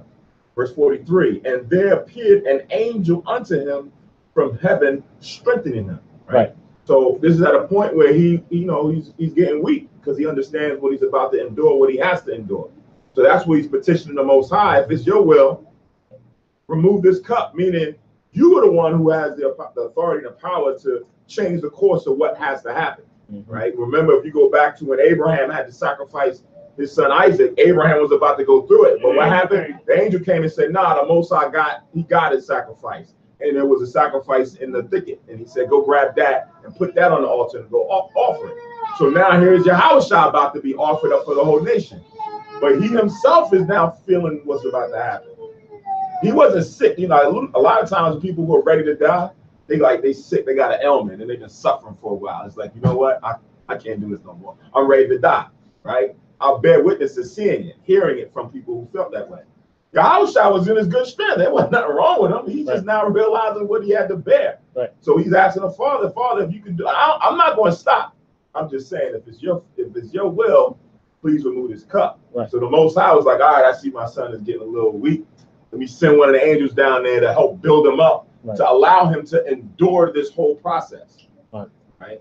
So that's again, like I said, it's good as a reality check to see things like this so that we don't feel left out on the island like, yo, I'm the only one who's going through stuff like this. Like, yeah, Yahushua even felt a little weak, and he had to get the angels to come strengthen him. So if he went through that, let me pray the Most High let me get through this day, because my day right now ain't going good. I need something to help me get through my day. Right. Most High, please, can you send the angels to come help me get through this? Send me some wisdom so I can figure it out, or whatever that may be, to allow me to get through. Right. So that's a good sign that the Messiah had left for us to be able to know how to navigate. Right. And him being in that position, he took those three. Certain things that you're about to go through, you can't take everybody. Right. Some people I get too emotional. They might, mess up their whole belief right there, and they might even break down to the point of no return. So he took those that he knew their spirit, they'll be able to bear it and see him in that situation. And that was the point where he's got closer to the Most High. Even that's why they put Abba Father there. That's a way of kind of like a kid calling their daddy. That's right. They say father is just call him daddy. That's at the point where he got close, very very close to the Most High, and he asked the Most High to take it away, right? If it's be possible, but instead of taking it away, the Most High send the angel to strengthen him, right? Instead of taking it away, right? So let's go to Psalm. Let's read Psalm real fast. Which one are you going to? Huh? Which one you think I'm going to? You have one? 22:1. No, 75. 70. What's Psalm 75? 75 and 8. 75.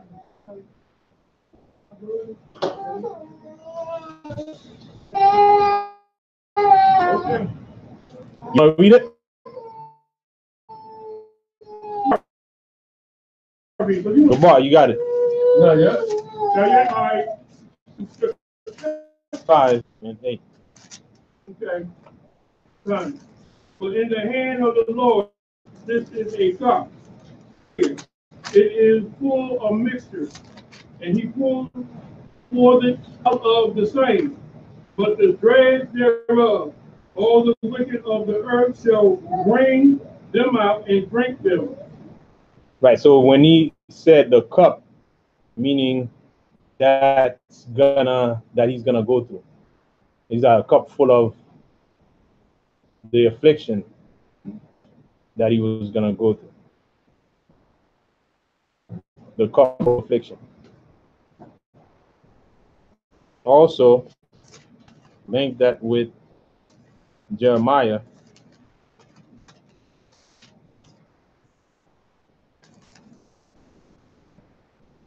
chapter 25 in verse 15.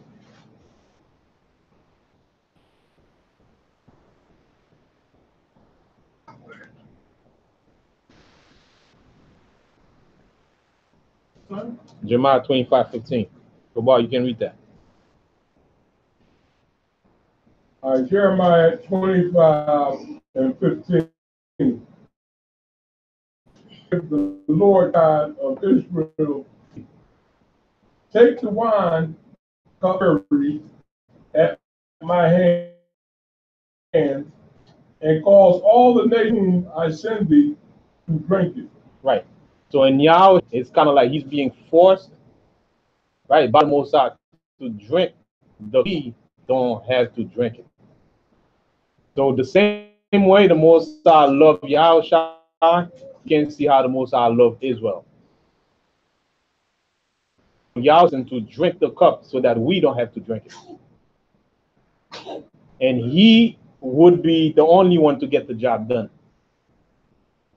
So this explains the Most I have for Yahushua and for Israel.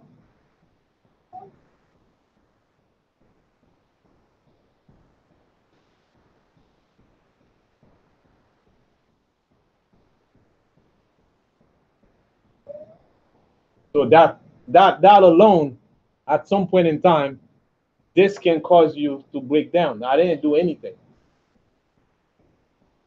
Why should I go through all that stuff? I didn't do anything. Clearly, he didn't do anything. But he was drinking it for Israel's sake. By the Most High, because of the Most High's plan.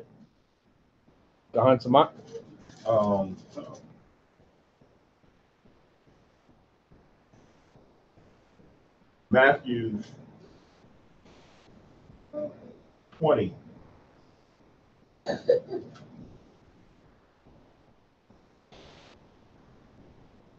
Matthew 20 and 20. Mm-hmm. So this is in reference to the cup that Yahushua was asking the Most High to remove from him, right? So we understand the cup has to deal with like your destiny or what the Most High has prescribed for you from before you even came on the earth, right? Right. So it says in Matthew 20 and 20, it says, then came to him the mother of Zebedee's children with her son, worshiping him and desiring a certain thing of him. And he said unto her, what wilt thou? She said unto him, grant that these my two sons may sit, the one on thy right hand and the other on the left, in thy kingdom. But Yahushua answered and said, ye know not what ye ask. Are ye able to drink of the cup that I shall drink of, and the baptism that I am baptized with? They said unto him, we are able. And he said unto them, ye shall drink indeed of my cup, and be baptized with the baptism that I am baptized with. But to sit on my right hand and on my left, it is not mine to give, but it shall be given to them for whom it is prepared of my Father. So here is their mother, who has faith in Yahushua and understand who he is and what he was teaching pertaining to the kingdom and how it's in us and everything else. So she looked at her boys and was like, I want my boys to be with them to get recognition. Can you make it so that my boys are sitting on both sides of you, right? Wanting to lift them up. Right. And then Yahushua is like, I don't think you understand what you're asking for. Right? Because the disciples fully didn't understand what that Yahushua was about to endure. Hence, up until the time he had to be crucified. Right. So then Yahushua had to begin a forethought, like, you know what? Y'all are gonna go through the baptism and drink of the cup that I am about to bear, because that's what we all dealing with. Right? Yahushua said, if they hate me, they're gonna hate you. So everything that now when we at the Passover drank the wine, this is my blood shed in the remission of sins. All that now we take it. This is my body, take, eat thereof. We eating all that. We now have to walk in those same footsteps like Yahushua. We're not going to be strung up on the cross, but everything that now pertains to that baptism that Yahushua has laid down, we now going through that. But they fully didn't understand that, right? They didn't know that after Yahushua was going to be taken back up, what they would have to endure. Right. Those apostles endured some gruesome deaths as well. Like they had to themselves go through a tight crucifixion. But it's interesting that the cup now is symbolic of your judgment or your fate on what you now have to do. So Yahushua's fate was that he had to die on the cross. Their fate was that they were going to also have to die for the testimony of Yahushua at a certain point. So, but they didn't know what they was asking for. She didn't know what she was asking for, but it came to manifestation later on. Got it.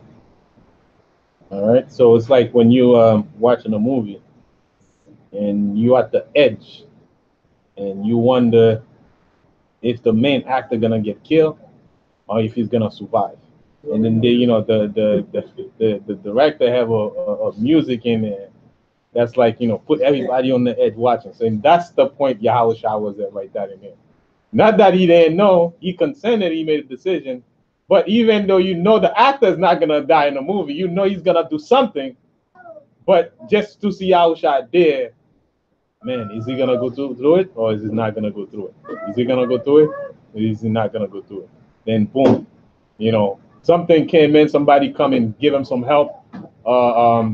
Like in his case, the angel came and give him some help.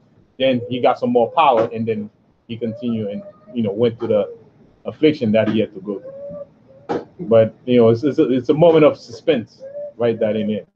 Being that we know the story already, but imagine Peter, James, and that was there. How they felt right there in there, because that's the man that they've been walking with, that's doing a lot of miracles, and look at him now. Look at him now. Who do we have now to rely on? So he took those three, and I think that was very strategic on his part, knowing their spirit. But it's still funny. They still that's like you put it in a movie perspective, and somebody come and ruin the whole movie by telling you the end. Right. He's like, man, I don't even want to see it now. You done told me the end. Yahushua's telling them the end. Right. This is what's going to happen to me. I'm going to die. But they not picking up on it. Mm-hmm. They don't want to believe it, so they still got to watch it to the end. Right. Which is like us. We now have to watch it to the end. Mm-hmm. Our spirits back then to see, okay, is he really going to die or not? And when it came time, he's like, "Oh, I can't believe he was serious." Right. But yeah. All right, so let's move on back to Mark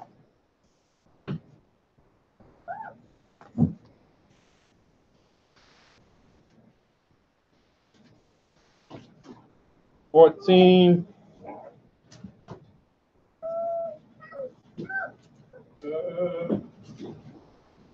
38, God. 37, 38.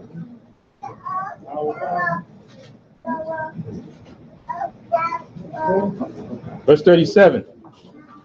I know, I'm still. And he cometh and findeth them sleeping, and said unto Peter,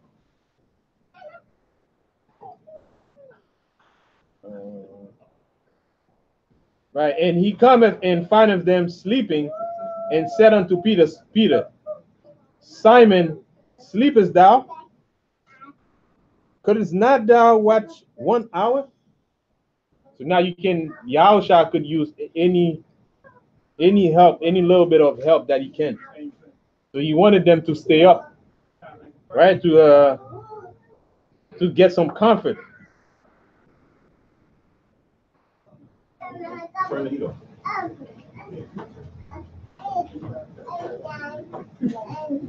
Well, I was cool with the heat. I just took my jacket off. Verse 38. Watch ye and pray, lest ye enter into temptation. The spirit truly is ready, but the flesh is weak. So he went and found him sleeping.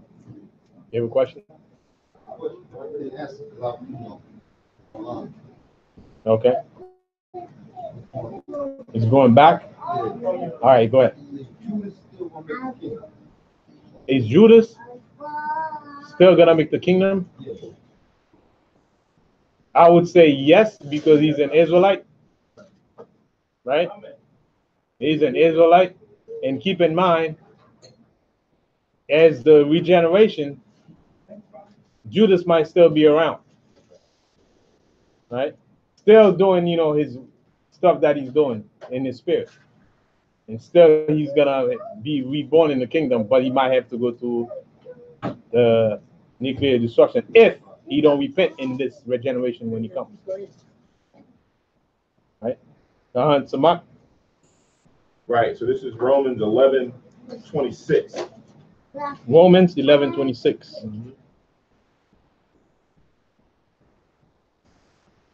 Which says, and so all Israel shall be saved, as it is written, there shall come out of Zion the deliverer, and shall turn away ungodliness from Jacob. So as of right now, going back then, we had ungodliness in Jacob, right? But the fact remains that all Israel is going to be saved.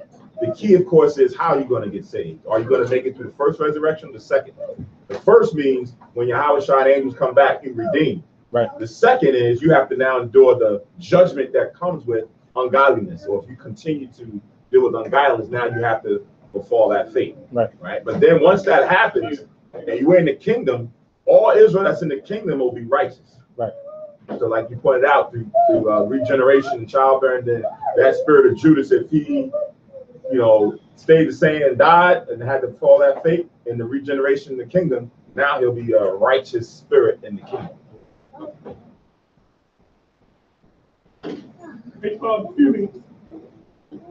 I was asked that about this one day, and I couldn't explain. The man said, so if I stop sinning, I can make it. So I told him, I guess so. I just stopped sinning. I guess I can make it. So what you just said, that's like about answer. If you stop sinning, you can make it? Yeah. That's true. Okay. Well, but to clarify what I'm saying, whether you stop sinning or don't stop sinning, right. The verse is saying that all Israel is going to make it to the kingdom. But the key is how you choose to make it. If you continue to sin, you'll get there, but you're going to have to go through some punishment. You're going to have to go through some physical punishment. Okay, so I can add that to that conversation. All right. Right. So this person, there's a female down, from the bride. She said, I can make it. I said, if you stop sinning, I stop sinning. So I'm going to add that. But if you keep sinning, you're going to go through it with God, one-on-one. Okay. Thanks. The problem with that is, it's cool, but when you tell our people, right, no matter what you do, you say, oh, I'm good. Right. I'm good. I ain't got to worry about it. I'm going to keep doing me. I see you in the kingdom, brother. Right there. So that's the attitude. I can keep doing what I'm doing. I keep what I'm doing. I'm saved. I'm good. So with that attitude, they're not going to do anything. I ain't got to go to church. I ain't got to read no Bible. We can explain the hellfire. How you gonna make it? Either you gonna make it, or well, some of them say I'm good with that. As long as I'm being there, I'm good with that. Yeah, a lot of people do say that. Yeah, which all for all intents and purposes fulfill what the scriptures say. Right. Because you're going to have the majority of people that's going to feel that way, right? The scriptures say so. You're going to have a lot of people who say, "Well, all right, fine. Well, if God knows what I'm going to do, why do I even care? Why do I have to do anything? If you already know, all right, cool." I have that same thought. Right. Yeah. Don't the hellfire supposed to be like eternity for them people? So now go to the same scripture in Mark that I just read in watch ye and pray lest ye enter into temptation. Mark 14:38 says, watch ye and pray lest ye enter into temptation. The spirit truly is ready, but the flesh is weak. And again he went away and prayed and spake the same word. So when he came and found them sleeping, right? So Yahushua wanted them to stay sleeping because he needed some support. But Yahushua found out that he had to do it by himself. You remember that scripture where he says, I lay down my life by myself and I can take it. Right. So Yahushua laid down his life by himself, and he did it by himself with no help. Right? This is just to show that no one can say that, you help Yahushua. So he laid down by himself. So even when he bade them to stay awake, they could not even, stay awake just to give him some support. Right? Even that small help you couldn't get at that point. Plus, they might have said something the other way anyway. They might have told him, "No, run away. Don't do this." You know what I mean? So that would have been no support. Hit up. You ain't got to do this way that way. Right? Man, run. Here they come. Run. You know what I mean? So it was a good thing they went to sleep.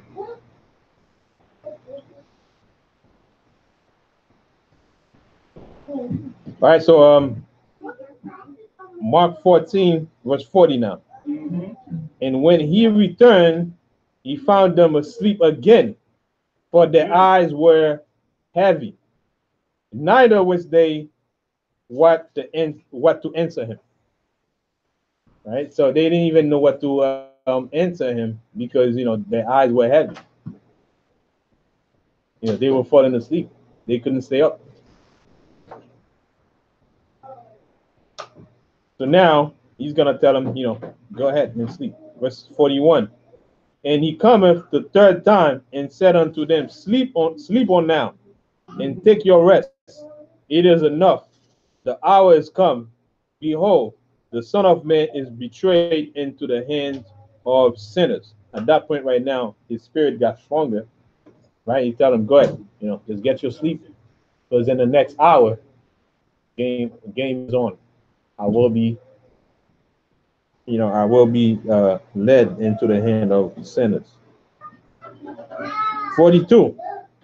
Rise up, let's go. Lo, rise up, let us go. Lo, he that betrayeth me is at hand. So Judas was making his way in, right, to the way where Yahushua was to identify him, and then the soldiers would take him. Verse 43. And immediately, while he yet spake, cometh Judas, one of the 12, and with him a great multitude with swords and staves, from the chief priests and the scribe and the elders. So now at that point, I'm wondering, did they knew that it was Judas after Judas dipped in the cup? You mean the other 11? Right. Afterward. Well, based on what we read in John 13, if they're sitting there, let me read it again in John 13, Because based on what I'm reading right now, right? Judas appeared with them, so he went away. He wasn't with Yahushua on the mount. Well, neither was Peter and No, Peter was there. He remember he took Peter with him. the three. Put Peter, James, and John. Right, he took Peter, James, and John to go see him because he was at the mountain, right? Right. And then he went a little further. He took Peter and John and Simon with him to go a little further. Then he left some of them behind. So the ones that he left behind, in other words, when they finally came up on Jesus, the 8 that he left behind, was they there? Yeah, they were right there that same. Right, they were there. So all of them could see each other at that time. Right, because so I would guess it's minus Judas, because Judas. He back there and gave the kiss up, got the money. No, he didn't get the money up yet. He was back there telling them, he said, I'm gonna walk up. Judas came with him, because he walked up to Jesus and kissed him. Right, because it's right here. I said, this, that same is he. But your right, question, because he said that here you go, let me read it again. It said, rise up. So he went back. The other ones were sleeping. There's only 11 of them. Right. Judas was back there coming with the group of people, the army, Romans, whatever. 8 was sleeping, 3 was with Jesus, That's it. and Judas was with the Well, you can count. That's my the boy. Pharisees. Right. I mean, that's the pieces that I'm trying to put together. No, because when you read it from verse 33, it said he taken with him Peter, James, and John. Right. So I guess from verse 32 was all of them with him, and then as he separated, he just took the 3. He took the 3, because they on the mount. He went further to go pray, right? He left he left the other ones. He got the 30 pieces of gold. Right. So now Judas was left behind as well with them. I'll be back now. Right, but Judas had left. Right, Judas had left from before they went to go pray. After they finished eating. After they finished eating. Okay. Right. He left because he tell him go. Right, he told him to go. Yeah, he told him to leave out there. Right. They may have known them. Yeah. They may have known them if he told them to get out of here. Because in the dialogue, when you read in John 13:24, it says, Simon Peter therefore beckoned to him, Yahushua, that he should ask who it should be of whom he spake, meaning as far as for the one that was going to betray him. Right. Right.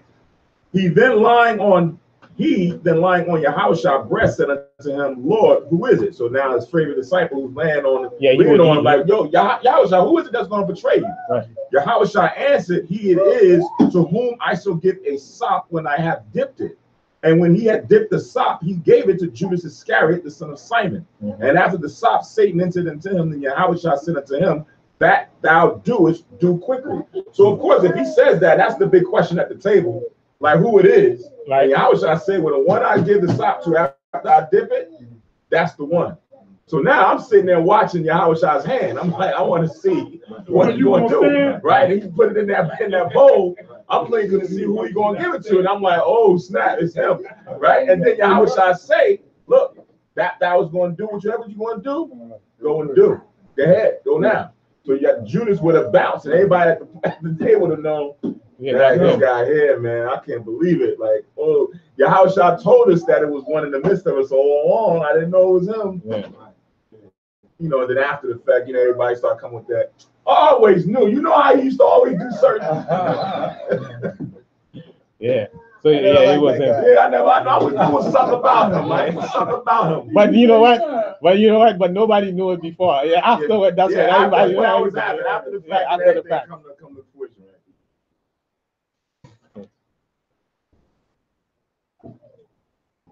So back at what, 44? 43. Yeah, I kind of lost that. About Judas, I lost sight of him. This guy, he had already bounced. Something about that. Yeah, right. We in verse 43. Okay. And immediately, while he yet spake, cometh Judas, one of the 12, and with him a great multitude with swords and staves, from the chief priests and the scribe and the elders. And he that betrayed him had given them a token, saying, whomsoever I shall kiss, that same is he. Take him and lead him away safely. There you go. There's spoke right there in that verse. He said he's coming. Right. And he was coming back with the Romans. He's going to walk up to him and kiss him. We have a question back here. Question. So here he says, take him and lead him away safely. Also, once they like see they're gonna execute him, he seems somewhat remorseful. So did he know that? Jesus knew. Like it wasn't intentional really for him to have Jesus hurt. It sounds like he cared. They didn't want to do it before everybody would notice it. Come on, man. Come on with me. That's what it sounds like. Lead him away safely. Yeah. So whatever they're gonna do, people won't see. Right. Because remember everything from what we read earlier.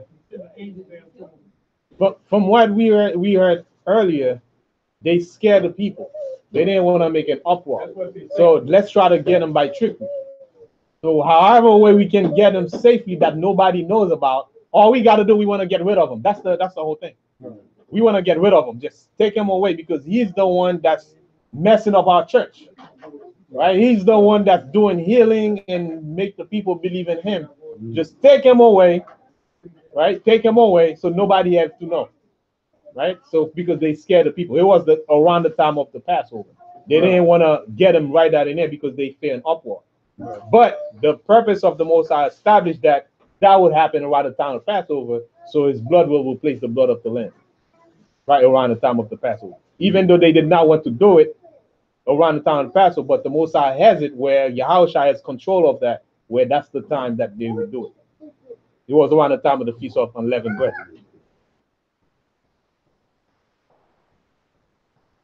Right? Is that clear? But they ain't taking safety up.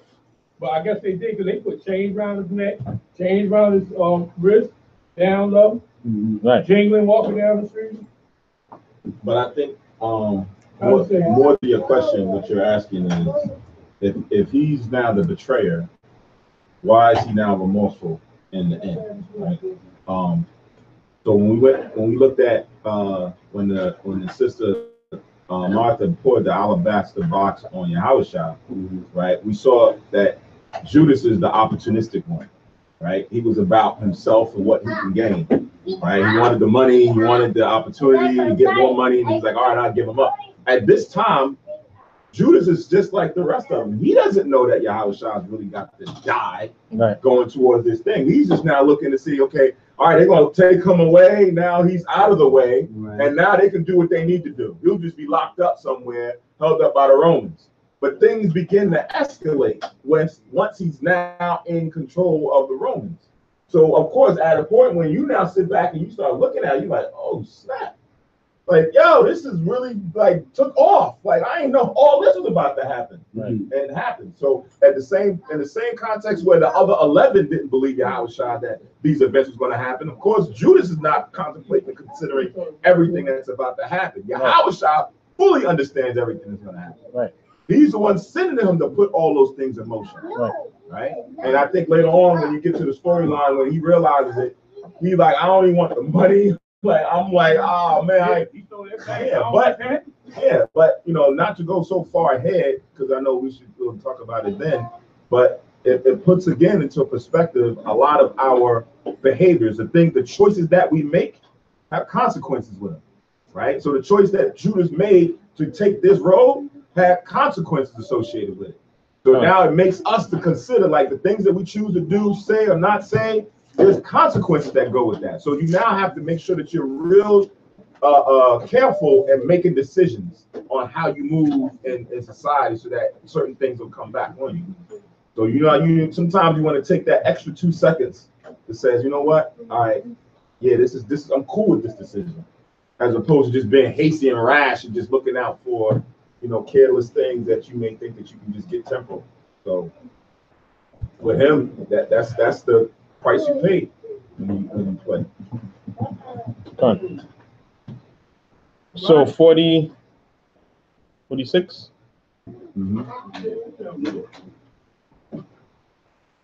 And they laid their hands on him and took him. And one of them that stood by drew a sword and smote a servant of the high priest and cut off his ear.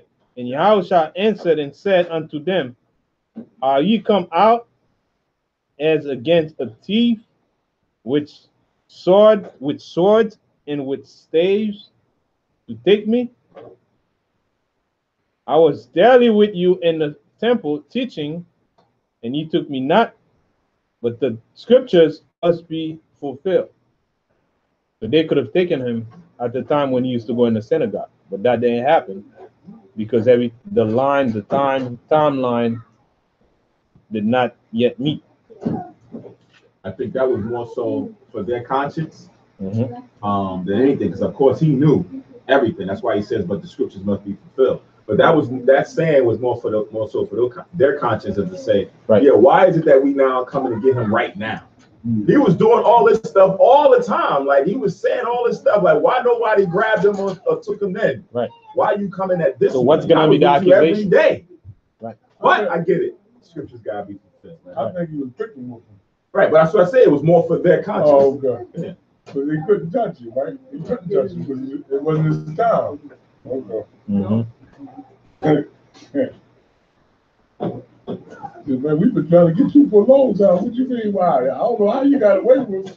How you got away from us? We've been trying to get you. Like Samach said earlier, the Most High is the one that wrote the script. Right. You got to play the script out. You might know how to, what's going to happen, but every part of the script has to be Right. So He's happened.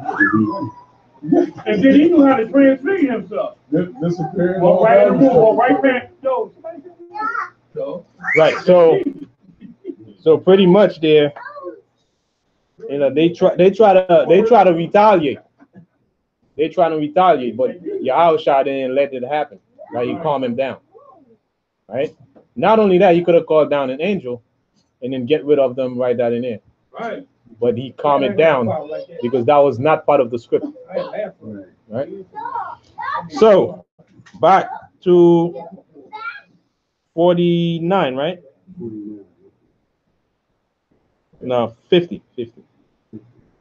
And they all forsook him and fled. So all the disciples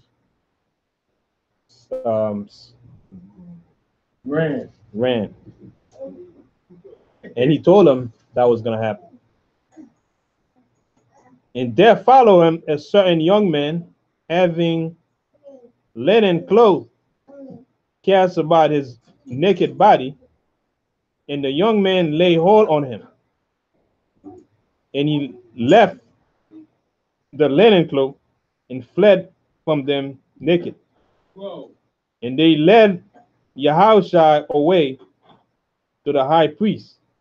And with him were assembled all the chief priests and the elders. We have a question back here too. What was up with that dude? What was he, poor? That's why he just had the linen cloth when he was poor? Linen cloth? Yeah, the naked dude that just ran away when his linen cloth fell down. What was he, poor or something? That's why all he had on was a linen cloth around him? No, I mean, linen was what we wear back then. So it's not so much he was poor. He was poor. Keep in mind, even like naked sometimes when you read the scriptures don't mean like you bare naked. Right. Like if you see someone's undergarments, right, that's also considered being naked. Right. So, but in this context, I think what is most interesting is in the midst of all this that's going on, this something that happens. It's like something that just jumps out. It's like, yo, we're grabbing him, about to take him, and then there's this guy, and it's like, who is this guy? Like, why are they reaching him? And they grab him, and he like get up out of his clothes, and he's gone. And they're like, oh, okay, all right, he's gone. Now let's get back to you. And he's like, well, what was that? That's what I want to know. That's what I'm asking about. I never came to the full significance of what that man. Okay. Yeah. All right, we can move on. I just want because what happened is even a young follower of Yahushua. Right. Keep in mind the Most High, Yahushua, he's the head of the sheep. Right. He's the leader. Like they say, you kill the leader and all the sheep just scattered. Right, So right. that young man was part of the scattered one. Even though he was a young follower, at that point, even him, he just spread away and fled because now the leader is gone. But we're talking about the people that was with Jesus, when they see him getting taken, they didn't want to get taken, so they had to roll. His disciples. No, what happened? The guy, he had his linen clothes on, right? In the meantime, while he was around following after him, it is an upward. He didn't want to get taken, so as they try to grab him, he fled away, just like the rest of them fled away. He jumped right out of his clothes. And he left his clothes. He was that scared that he jumped out of his clothes. Yeah, so I guess what Quad is saying to kind of heighten verse 27, like when it said the sheep shall be scattered, Right. like when they now, because it said all of the verse before it says they all forsook him and fled. Right. All that was rolling with him fled. Right. Right. So now it says that there was another one that followed him, and he was there. Mhm. So now, as I guess everybody else is fleeing, he's there, and they now trying to grab him. And he's so urgent to get out of there, he come up out of his clothes. Right. Who was grabbing him? You talking about them grabbing Jesus or grabbing the naked man? No, the man, grabbing the man, the young man. Oh, they trying to grab him because he was with Jesus? Yeah, that's what it says. And there followed him a certain young man, and him and Jehoshaphat, having a linen cloth cast about his naked body, and the young men laid hold on him. And he left the linen cloth and fled from them naked. He ran through. So as they went to go get him, he was so urgent to get out of there. Right. He came up out of his clothes. Right. Like, he didn't want no parts of it. Right. Remember the breakaway jersey he had in football? He must have had something like that. He ran it. He got If that's the only garment he had at that time, maybe he was poor or something. No, poor, that's just where it was. That's where it was. Not He walks around with just one cloth around. No, the thing is, No, that's what I said. Naked doesn't mean that he was bare naked. Oh, okay. Yeah, he would have undergarments. The scriptures even say if you in like your undergarments, that's like considered still being naked, right? Like that's just one form of being naked. Yeah, it's like and it's bugged out in my mind when I had this discussion with some sisters when I was in college about women. Like if I walk into an apartment and a woman is just in her bra and her panties, right? And you come in, it's like, oh no, she feels naked, but she had on undergarments, right? But I'm like, but when you go to the beach, you got pretty much the same thing on. Right. So like psychologically, you kind of like you don't feel naked. But now, in the sense of having undergarments on, if you was just in her undergarments, you could have had bloomers or whatever that covered up more. Right. A slip, and she still would have felt naked. Right. But when the scripture describe it, you have on your clothes, your garments, and then you had on undergarments.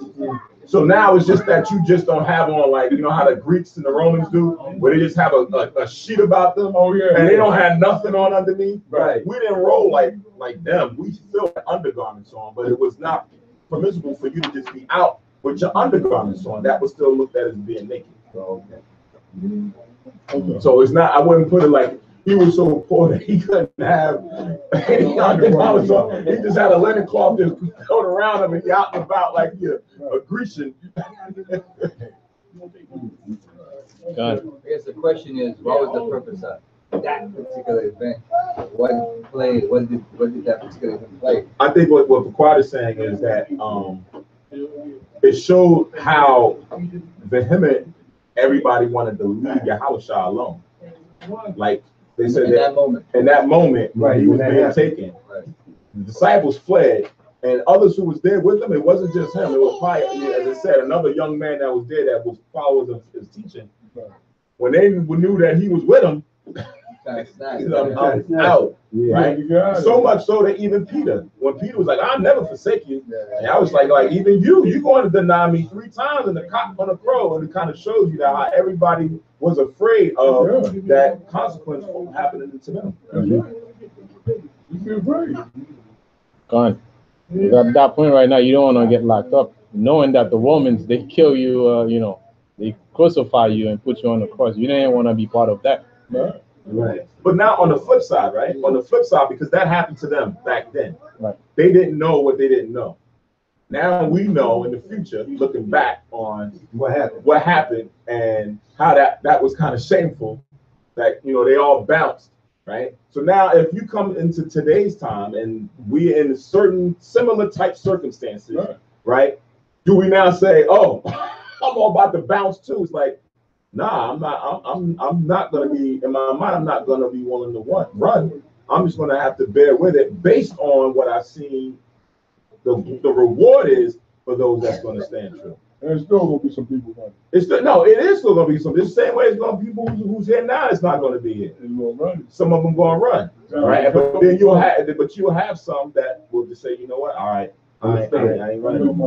Yeah, I learned from what Peter and the rest of them did, right? And how it looked, right?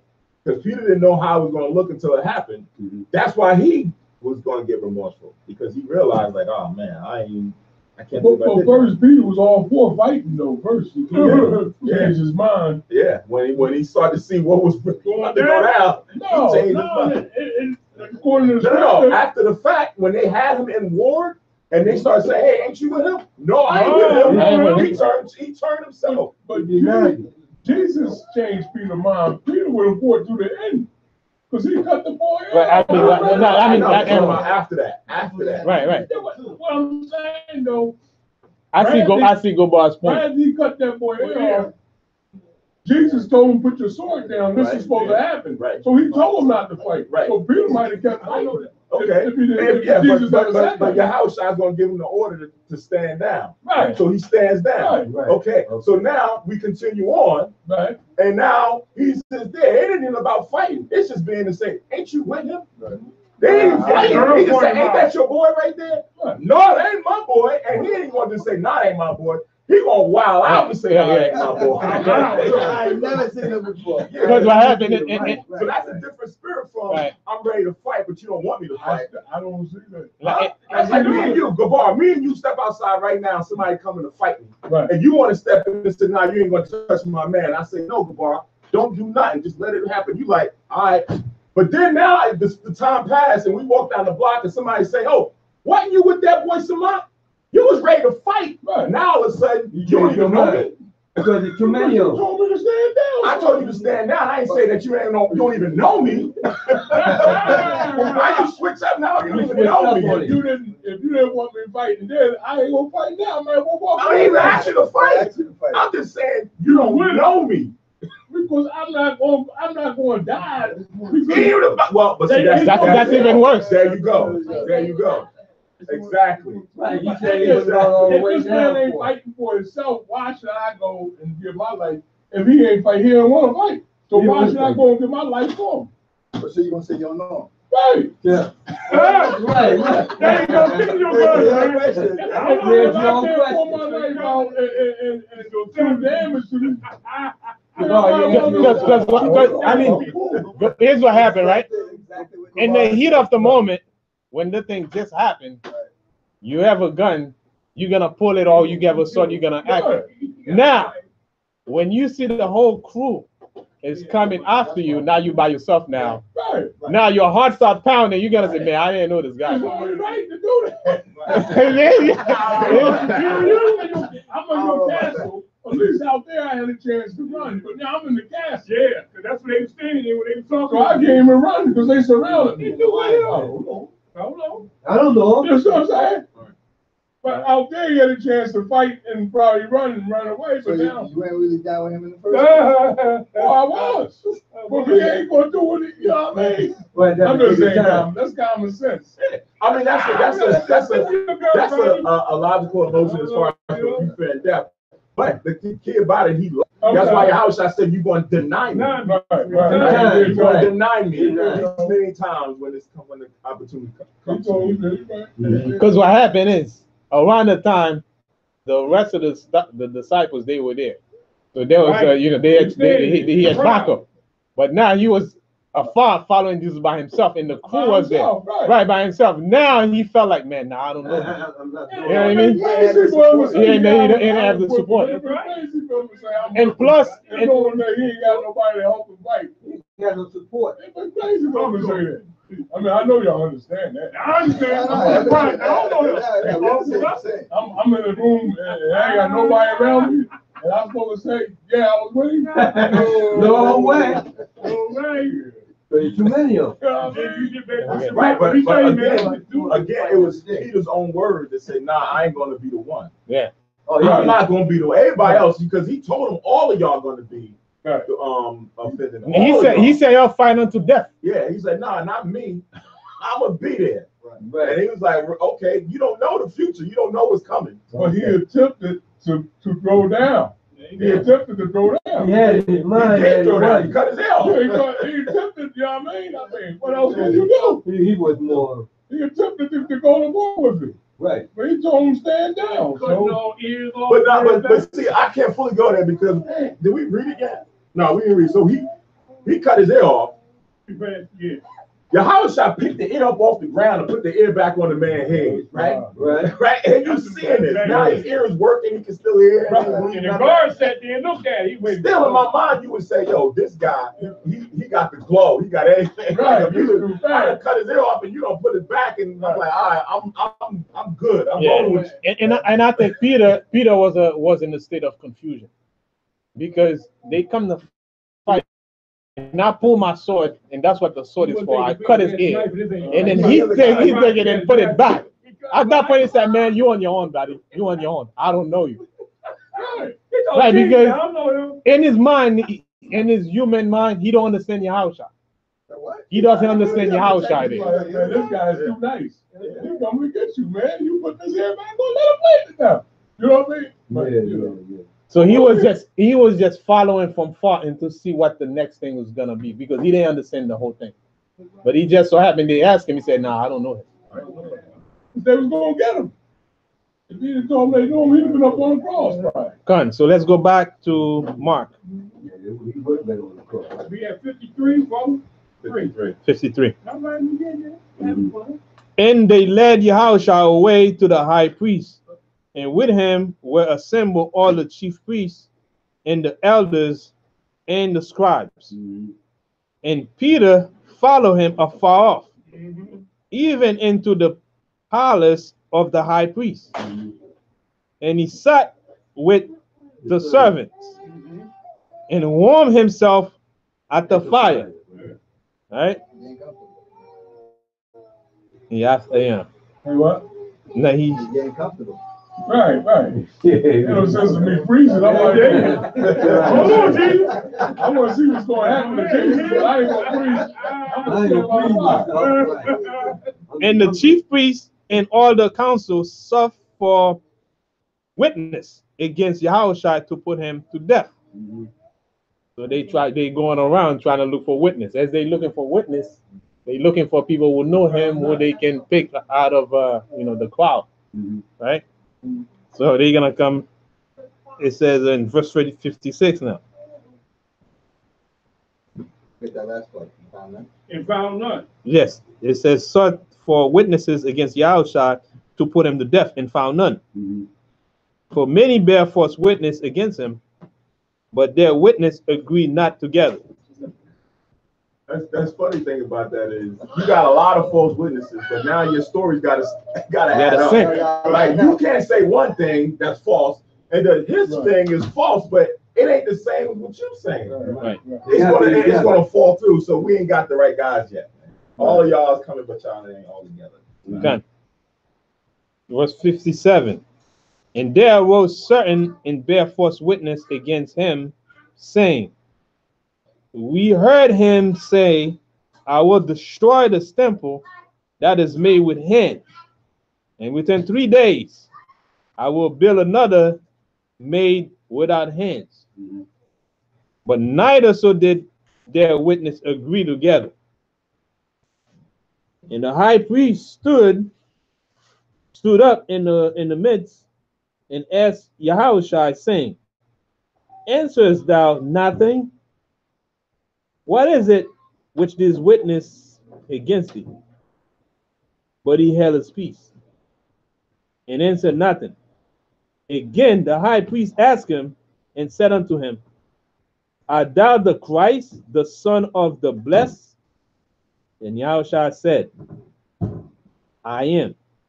And ye shall see the Son of Man sitting on the right hand of power and coming in a cloud of heaven.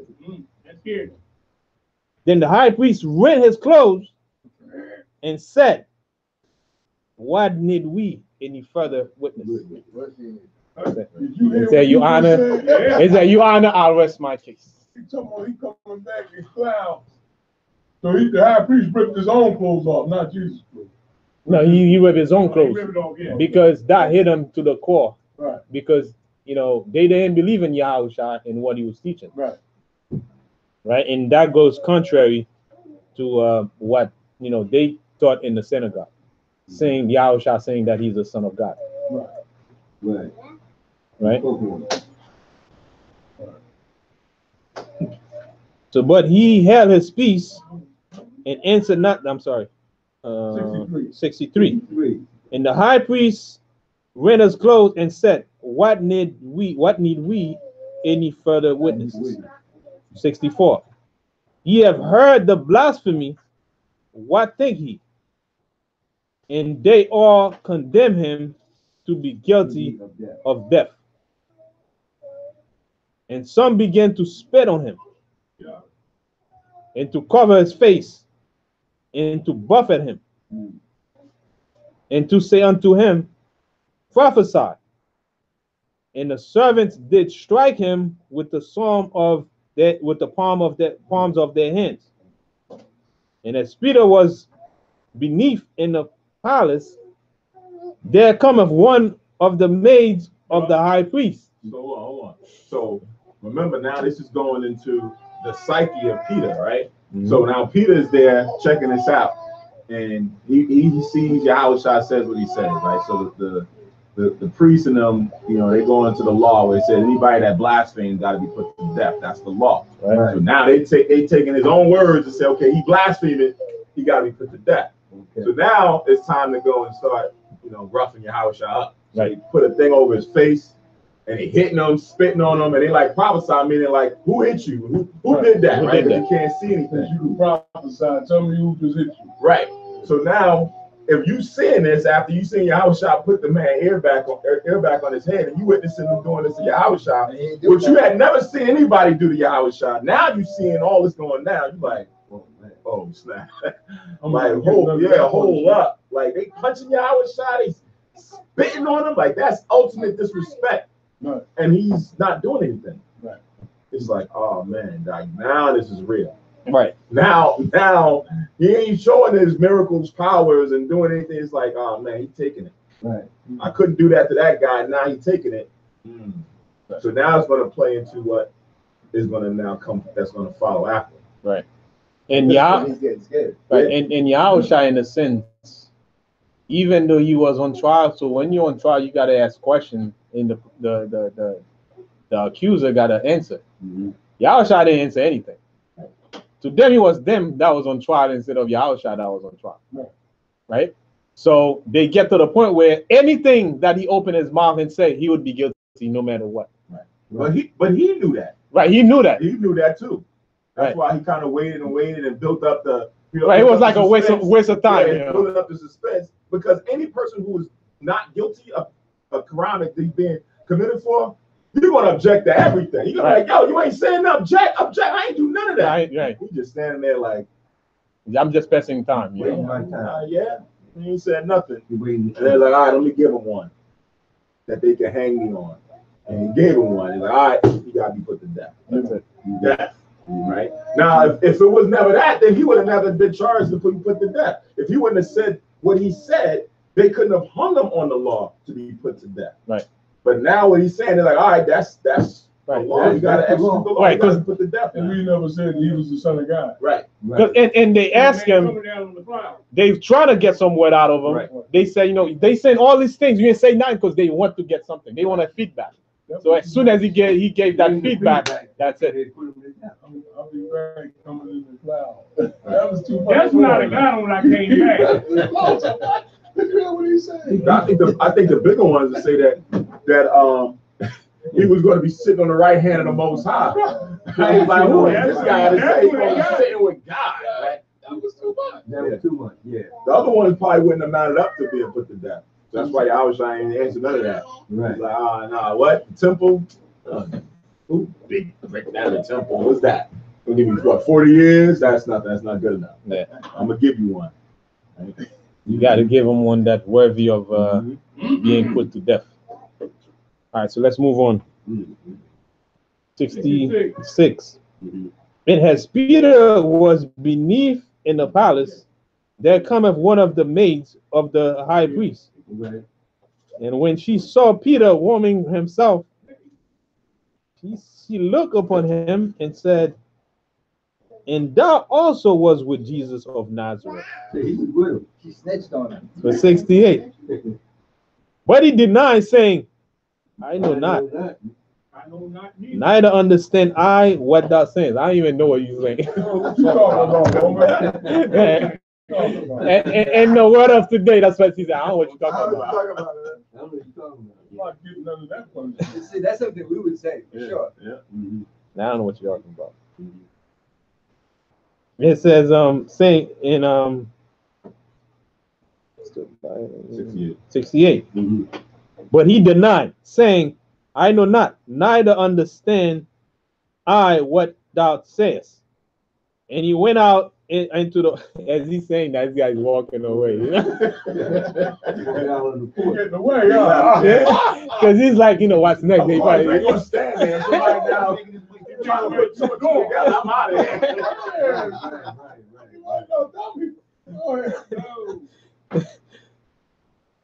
Okay.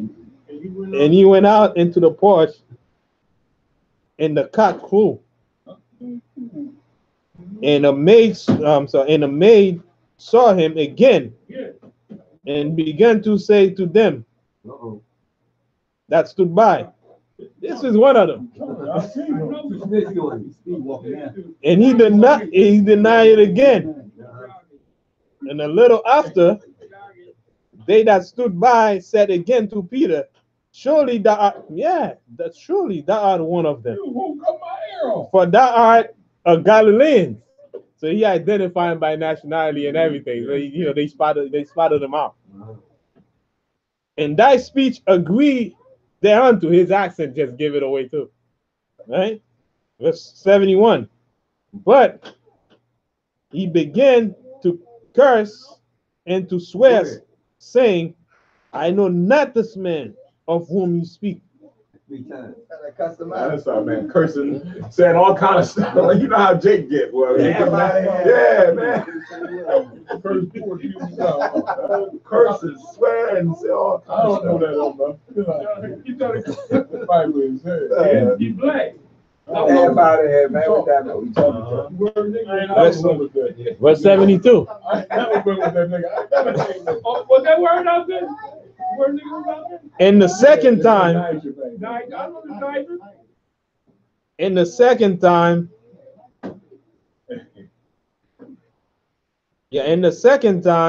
the cock crew, and Peter called to mind the word that Yahushua said unto him, before the cock crow twice, thou shalt deny me twice. And when he thought thereon, he wept. That's when he comes to the realization, man. That was good. Right. Yeah. Well, he told me. He told me I was going to do that. I told him what he was going to do. Yep. And then he realized he came to pass and did just what Yahushua said. Yep. So we take a brief. Let's take a break. And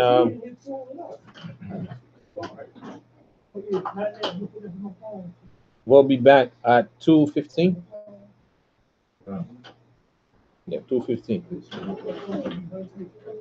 All right. So the word night, that was the word there. They added another